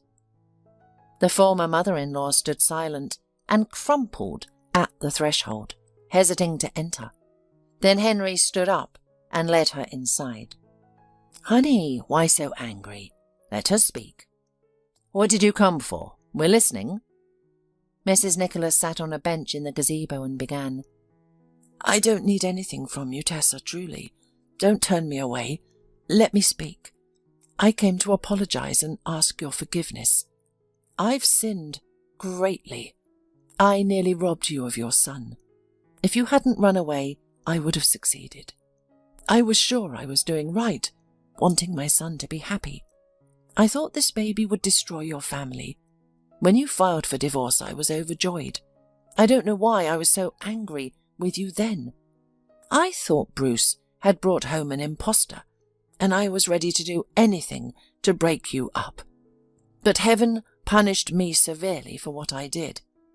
After the divorce, I found what I thought was the perfect bride for my son. Again, I pushed forward like a tank, persuading her with promises of money to seduce Bruce and marry him. It worked, but my son wasn't happy at all. He loved you, Tessa. He couldn't forget you. For my chosen bride, this marriage was just a deal. She showed her true face. She insulted my boy, despised him, and cheated openly. Then Stephanie ruined us, along with her father. Bruce tried his best to fix things and made the biggest mistake. He went to a casino and lost everything. Every penny. Not only that, my boy went to jail. And here's the sad result. I'm left all alone, living in a tiny rented apartment, poor as a church mouse. Only now have I re-evaluated my whole life, thought deeply, and found the root of all my troubles. It's the evil I've done to you. Forgive me, Tessa, I beg you. You have a wonderful baby, such a strong boy, and a good family. Live happily, but please don't hold a grudge against me. I'm so sorry. I ruined your marriage with Bruce. Tessa was amazed. She certainly hadn't expected such confessions from her former mother-in-law. She could see that Mrs. Nicholas was speaking quite sincerely, and even felt sorry for her. Why do you think I hate you? Yes, you wanted to spoil my life, but you didn't succeed, did you? Besides, I'm also guilty regarding Bruce. We both didn't understand ourselves and got married quickly. Our marriage wouldn't have lasted long anyway. I'm sorry that Bruce went to prison and in general that he never became happy.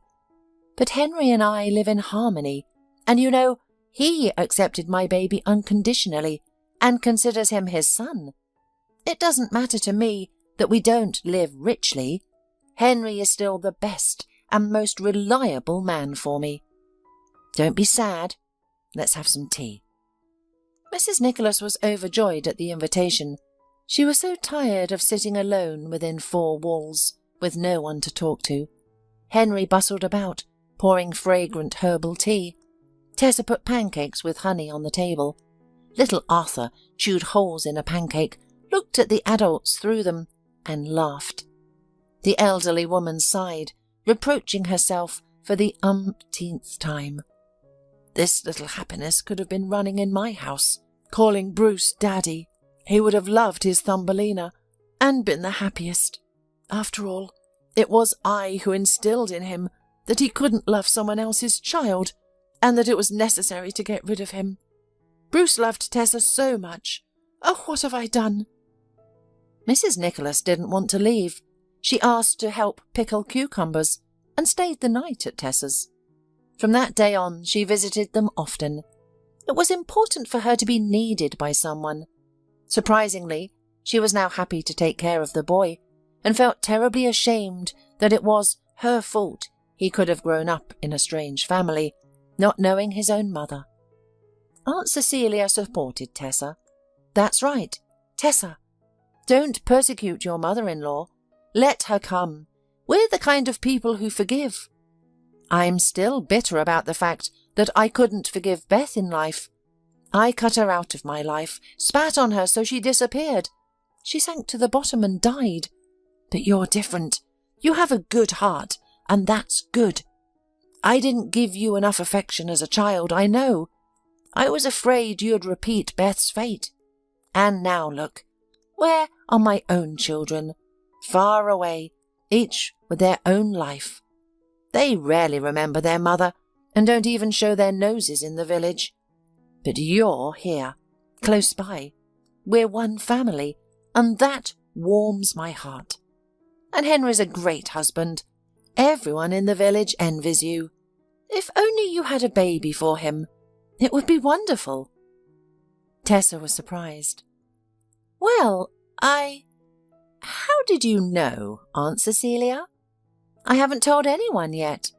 Well, nothing can be hidden from you. Auntie clapped her hands and hugged her niece. What a joy! Tessa, Henry will be so happy. How happy I am for you, Tessa. Be happy with Henry.